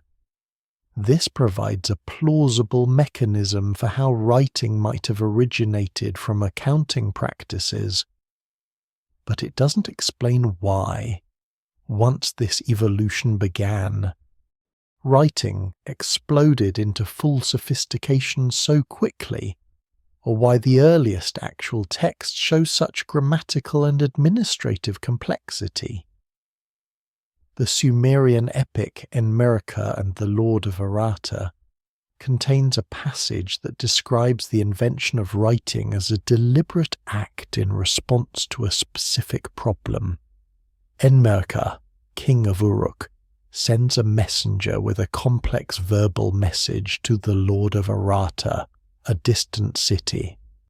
The message is so long and complex that the messenger cannot remember all of it accurately. In response, the text says, because the messenger's mouth was heavy and he could not repeat it, the Lord of Kaleba patted some clay and put words on it, as on a tablet. Until then, there had been no putting words on clay. The passage describes writing as a conscious invention by someone who understood the problem of information transmission and designed a solution. This is unusual in mythology. Most mythological explanations of technological origins involve gods giving gifts or heroes discovering secrets, but this passage describes writing as engineering, identifying a problem, designing a system to solve it, implementing that system on a physical medium. It suggests whoever invented writing understood what they were creating, knew how it worked, and implemented it deliberately rather than stumbling upon it gradually. The text attributes this invention to a human king, but earlier Sumerian traditions credit writing to the goddess Nisaba, patron deity of scribes, or to Enki, the god of wisdom who taught humans all the arts of civilization. In either case, the tradition presents writing as something transmitted to humanity from a source that already understood literacy, not something humans slowly developed through trial and error. Modern literacy studies have shown that inventing writing is extraordinarily rare. In all of human history, true writing systems, capable of representing any spoken utterance in visual form, appear to have been independently invented only 3 or perhaps 4 times. In Mesopotamia around 3,200 years before the Common Era, in China around 1,300 years before the Common Era, in Mesoamerica around 200 years before the Common Era, and possibly in Egypt around 3,100 years before the Common Era, though Egyptian hieroglyphics may have been influenced by knowledge of Mesopotamian writing. Every other writing system in history derives from one of these original inventions, or was created by people who already knew that writing was possible from contact with literate cultures. The rarity of independent writing inventions suggests it's not an obvious development. Humans lived in complex societies for thousands of years without writing. When it finally appeared, in each of the 3 or 4 independent cases, it appeared in societies already highly organized and complex. And in Mesopotamia's case, it appeared with remarkable speed and sophistication. Whether this represents extraordinary cultural innovation during a period of rapid social complexity, or the re-implementation of knowledge that had been lost and preserved in oral tradition, or as the myths suggest, knowledge deliberately transmitted from those who already possessed literacy, the pattern remains. Writing appeared suddenly, fully formed, transforming human civilization in a single revolutionary moment. And across the ancient world, in places far from Mesopotamia, massive stones were being moved and placed with precision that still defies explanation. In the Bekaa Valley of Lebanon, the ruins of Baalbek contain some of the most massive worked stones ever placed in any ancient structure. The Temple of Jupiter Baal, built by the Romans in the 1st century of the Common Era, was constructed atop a foundation platform that predates Roman occupation by centuries, if not millennia. This earlier platform, called the Grand Terrace, incorporates 3 limestone blocks known as the trilithon, each weighing approximately 800 tons. These megalithic stones are fitted together with such precision that a knife blade cannot be inserted between them. But even more remarkable is a 4th stone left in a nearby quarry that weighs approximately 1,600 tons and is carved but never transported to the temple site. The question that has vexed archaeologists and engineers for centuries is simple. How were these stones moved and lifted into place? Modern heavy lifting equipment would struggle with such masses. Roman engineering, sophisticated as it was, has no documented capability for handling stones of this size.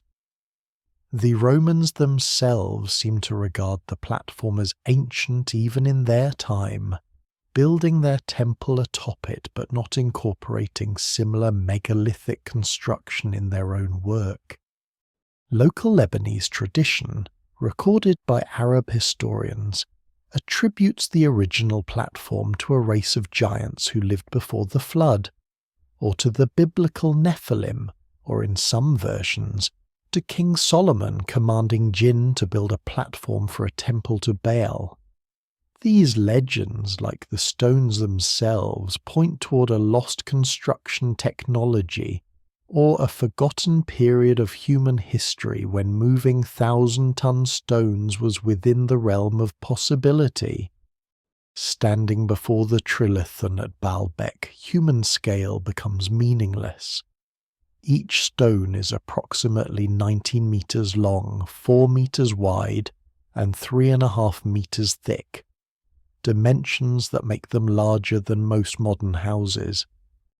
They're positioned approximately 7 meters above ground level, fitted into the foundation platform with such precision that the joints between them are barely visible.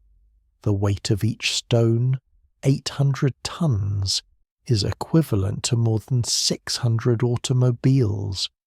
The quarry where these stones were cut lies approximately 800 meters from the temple site. The path between quarry and temple crosses uneven terrain that would have required levelling or bridging. Moving an 800-ton stone across this distance would require technology capable of supporting and controlling that mass while in motion, technology for which we have no evidence in the ancient world. Modern engineering can move such masses but only with difficulty. The largest mobile crane currently in existence can lift approximately 20,000 tons, but requires specialized setup, level ground, and careful planning. Moving an 800-ton stone using ancient technology, wooden rollers, ropes, human or animal labor presents problems that are theoretically solvable, but practically daunting. The friction alone would require enormous force to overcome. The rollers would have to be replaced constantly as they were crushed under the weight. Any uneven ground would risk tipping the stone, and once an 800-ton mass begins to tip, stopping it is nearly impossible. Yet somehow someone moved these stones, lifted them into position, and fitted them together with precision. The joints are so tight that paper cannot be inserted between them. The surfaces are level and smooth. The positioning is exact, with each stone carrying a portion of the massive weight above it without cracking or settling. The Romans, when they built their Temple of Jupiter on this platform around 2,000 years ago, used much smaller stones, still substantial by normal standards, some weighing 20 to 30 tons, but nothing approaching the megalithic blocks of the earlier platform. Roman engineering texts describe sophisticated lifting equipment, cranes powered by human-operated tread wheels, pulley systems that provided mechanical advantage, techniques for moving and positioning stones weighing up to 50 or 60 tons. But nowhere in Roman literature is there description of moving 800-ton stones. The technology simply didn't exist in their repertoire. This suggests the platform predates Roman occupation, which began in the 1st century before the Common Era. But how much earlier? Archaeological evidence from the site is limited because the Romans built their massive temple complex directly on top of the earlier platform, obliterating or covering much of the earlier context. Some researchers have proposed Phoenician construction, others Greek, others even earlier Bronze Age cultures. But none of these cultures left evidence of moving stones this massive in any of their other construction projects. The 4th megalith, still in the quarry and never transported to the temple site, weighs approximately 1,600 tons, twice the mass of the trilithon stones. It's fully carved, shaped and ready for transport, as if work was suddenly abandoned mid-project. Why was this massive stone carved if there was no capability to move it?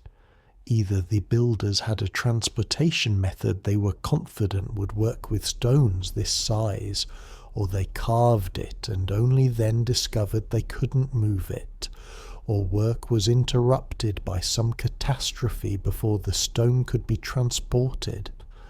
Local Arab tradition, recorded by historians over the centuries, consistently attributes the megalithic platform to pre-human or superhuman builders. Some legends say it was built by Cain, the son of Adam, as refuge after murdering his brother. Others attribute it to giants who lived before the biblical flood. Some versions say King Solomon commanded jinn, supernatural beings, to build a platform for a temple. The legends vary in detail but converge on a theme. These stones were moved by beings or powers beyond normal human capability. Biblical tradition contains references to the Nephilim as mighty builders, and Lebanon would have been within the territory where these beings supposedly existed.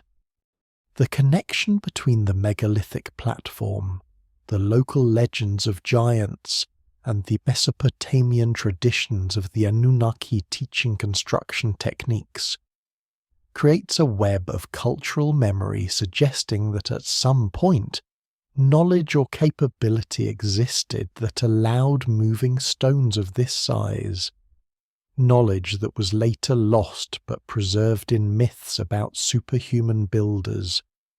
Whether that knowledge was human engineering techniques now forgotten, or represented something else entirely, the stones remain massive, precisely fitted, seemingly impossible, testimony to a capability that existed once and then vanished from human history. And perhaps that is the pattern that explains everything, not what was built, but what was lost. Perhaps the deepest mystery surrounding ancient civilizations is not what they knew, but what they forgot. The archaeological record shows clear evidence of knowledge loss, technologies that existed and then disappeared, only to be painfully rediscovered centuries later. The Romans had concrete that could set underwater. The formula was lost and not recreated until the 19th century. Damascus steel, famous for its strength and ability to hold an edge, was manufactured using techniques that died with medieval smiths and remain imperfectly understood despite modern metallurgy. Greek fire, the Byzantine Empire's ultimate weapon, was lost so completely that historians still debate its composition. If civilizations within recorded history could lose sophisticated technologies through disaster, invasion, or the gradual erosion of specialized knowledge, might not more ancient civilizations have suffered similar or greater losses? The Anunnaki narratives, the references to 7 antediluvian sages, the widespread flood myths describing the loss of a previous world, all might represent cultural memory of such knowledge loss on a catastrophic scale. Perhaps the pyramid builders, the astronomers, the mathematicians of Sumeria weren't receiving knowledge from extraterrestrial visitors, but recovering and preserving fragments of human knowledge from a previous cycle of civilization, one that rose and fell before recorded history began. The clay tablets with their warnings, the ziggurats reaching toward the sky, the careful preservation of astronomical data and mathematical formulae, all might be the efforts of survivors determined not to let humanity forget again, determined to write in baked clay what could survive millennia, pressing into mud the essential knowledge that must not be lost a second time. Think about how fragile knowledge truly is. Roman concrete, opus caementesium, was superior in many ways to modern concrete, especially for underwater construction. The Pantheon's dome, poured nearly 2,000 years ago, still stands because the Romans understood how to vary aggregate composition throughout the structure, making it lighter toward the top, using volcanic ash that created hydraulic cement, capable of setting underwater and growing stronger over centuries. They built harbours with concrete that has survived 2 millennia of wave action. Then the Western Roman Empire fell, and the knowledge of how to make this remarkable material vanished. For more than 1,000 years, no one in Europe could replicate Roman concrete. The formula had to be rediscovered through modern chemistry in the 1800s.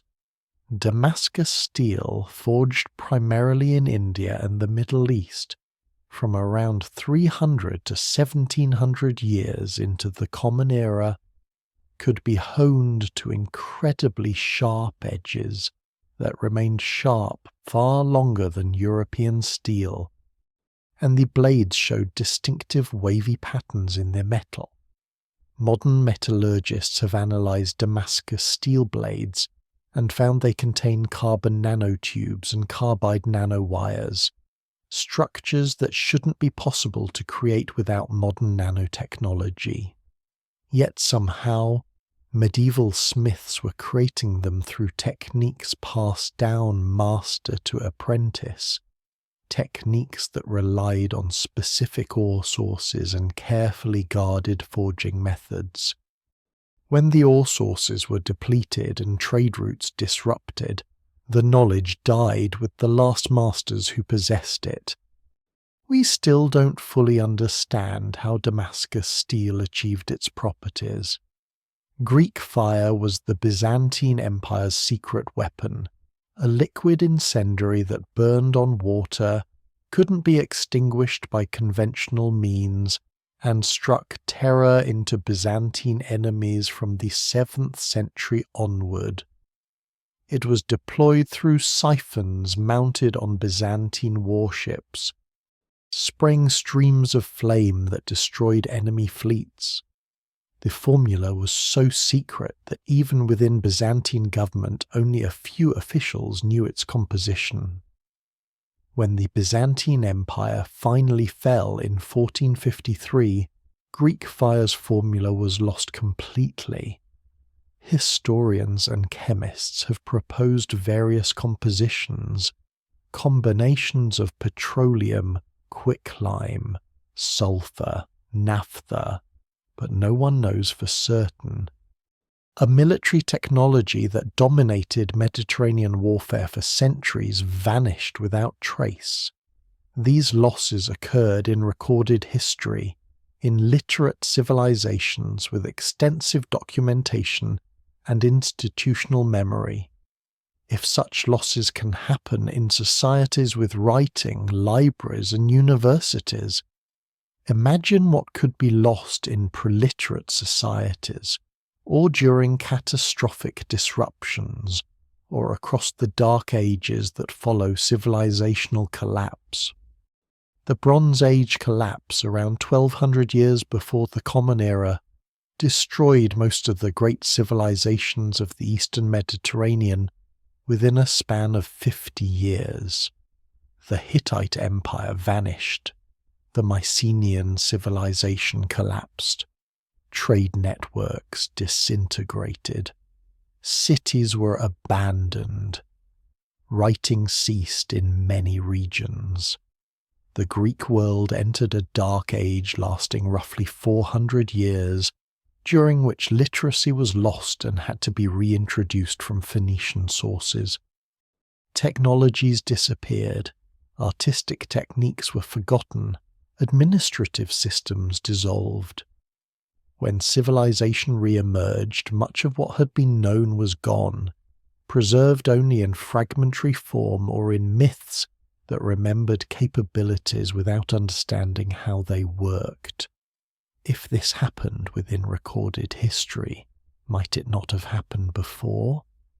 Might there have been earlier cycles of human civilization that rose, achieved sophistication in certain technologies or knowledge domains, then collapsed so completely that only fragments survived to seed the next cycle? The Mesopotamian myths of antediluvian kings, of the 7 sages who taught civilization after the flood, of the Anunnaki who possessed advanced knowledge, might these represent cultural memory of such earlier cycles, preserved in mythological form because no written record survived the catastrophe that ended them? The pattern repeats across cultures. Flood myths describing world-destroying catastrophes, traditions of divine teachers bringing knowledge after disaster, careful preservation of astronomical and mathematical knowledge as if protecting against future loss, massive construction projects seemingly designed to survive millennia and proclaim across time that we were here, we knew how to do this. the ziggurats of Mesopotamia, built in ascending levels, each level preserved by the one built on top of it. Are these not architectural time capsules, each generation rebuilding the temple in the same spot, preserving the earlier structure within the new one? The astronomical observations recorded on clay tablets and copied century after century, are these not attempts to preserve knowledge that took generations to accumulate, ensuring it wouldn't be lost if catastrophe struck again? The mathematical systems that appear fully formed, might these be recovered knowledge? Reconstructed from surviving fragments by survivors who understood the system had existed before and needed to be re-implemented. The Sumerian King List divides history at the flood. Before, when reigns were measured in thousands of years and things were different than they are now. After, when human-scale lifespans and recognizable history began. Perhaps those impossible pre-flood numbers aren't meant to be literal individual human lifespans, but represent deep time. The acknowledgement that something came before, that civilization existed in an earlier form, that the knowledge being preserved in cuneiform was already ancient when it was first pressed into clay. The care with which the Mesopotamians preserved their texts speaks to this, not just recording information but making sure it survived. Clay tablets baked in fires became nearly indestructible. Texts were copied multiple times, stored in multiple locations, preserving redundancy against loss. Important knowledge was inscribed on stone when possible, meant to outlast clay. The great libraries of Assyria and Babylonia were archives of human knowledge, attempts to gather and preserve everything known, as if protecting against the possibility of another forgetting.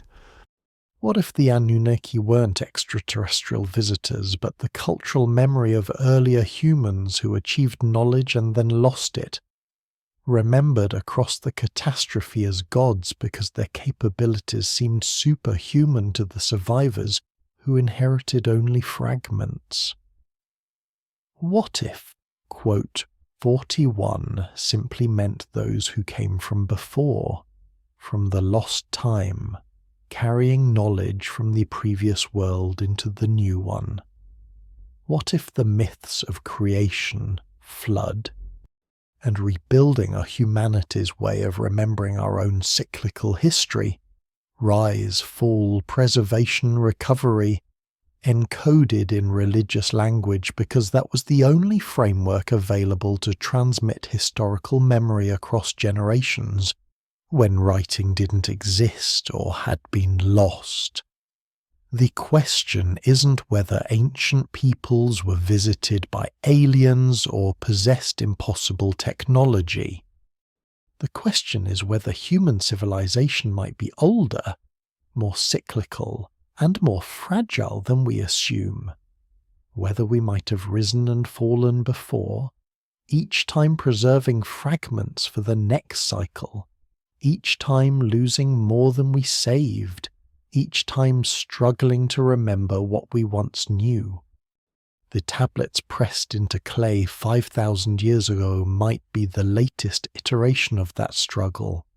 Survivors determined to write down what must not be forgotten again, pressing knowledge into mud and baking it hard against time, ensuring that this time, this cycle, we remember enough to rebuild when catastrophe inevitably comes again.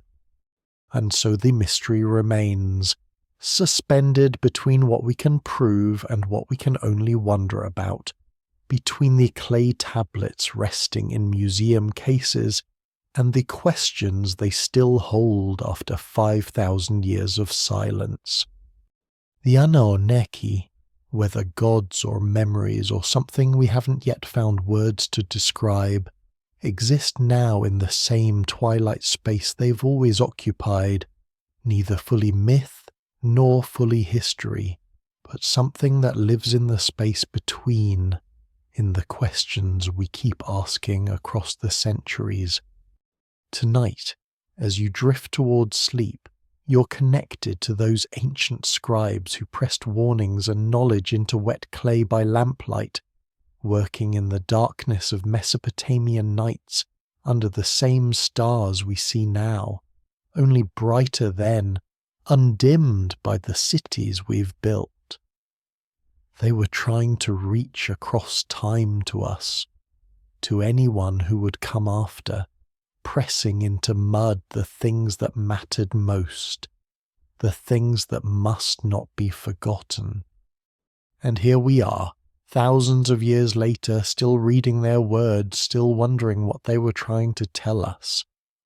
Perhaps that's all the Anunnaki ever were, us, reaching backward and forward across time, each generation trying to preserve what it knows for those who come after, each cycle of civilization leaving fragments in clay and stone and myth, hoping the next cycle will understand, will remember, will piece together what was lost. We are the Anunnaki to those who come after us, the ones who will be remembered in stories they tell, the ones who knew things they'll have to rediscover. The tablets rest in their cases now, behind protective glass, still holding their secrets in wedges and impressions made by hands that have been dust for millennia. But the knowledge flows forward, carried in mathematics we still use, in architectural principles still sound, in the persistent human urge to build upward toward the sky and preserve downward into earth, to write things down and make them permanent, to reach across time and say, we were here, we knew this, remember us. So let yourself drift now into the same darkness those ancient watchers knew, under the same wheeling stars they tracked with such intensity. You're part of their story, part of the unbroken line of humans trying to understand, to remember, to preserve what matters. Rest now. The mysteries will still be here when you wake, patient as stone, waiting as they've always waited, holding their questions across the millennia.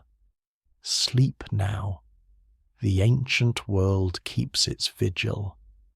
And you are held in the same night that held them, connected across time, part of the eternal human story of seeking, wandering, and reaching toward the stars they said the Anunnaki came from, so long ago, when the world was young and all things were still being written for the first time in clay.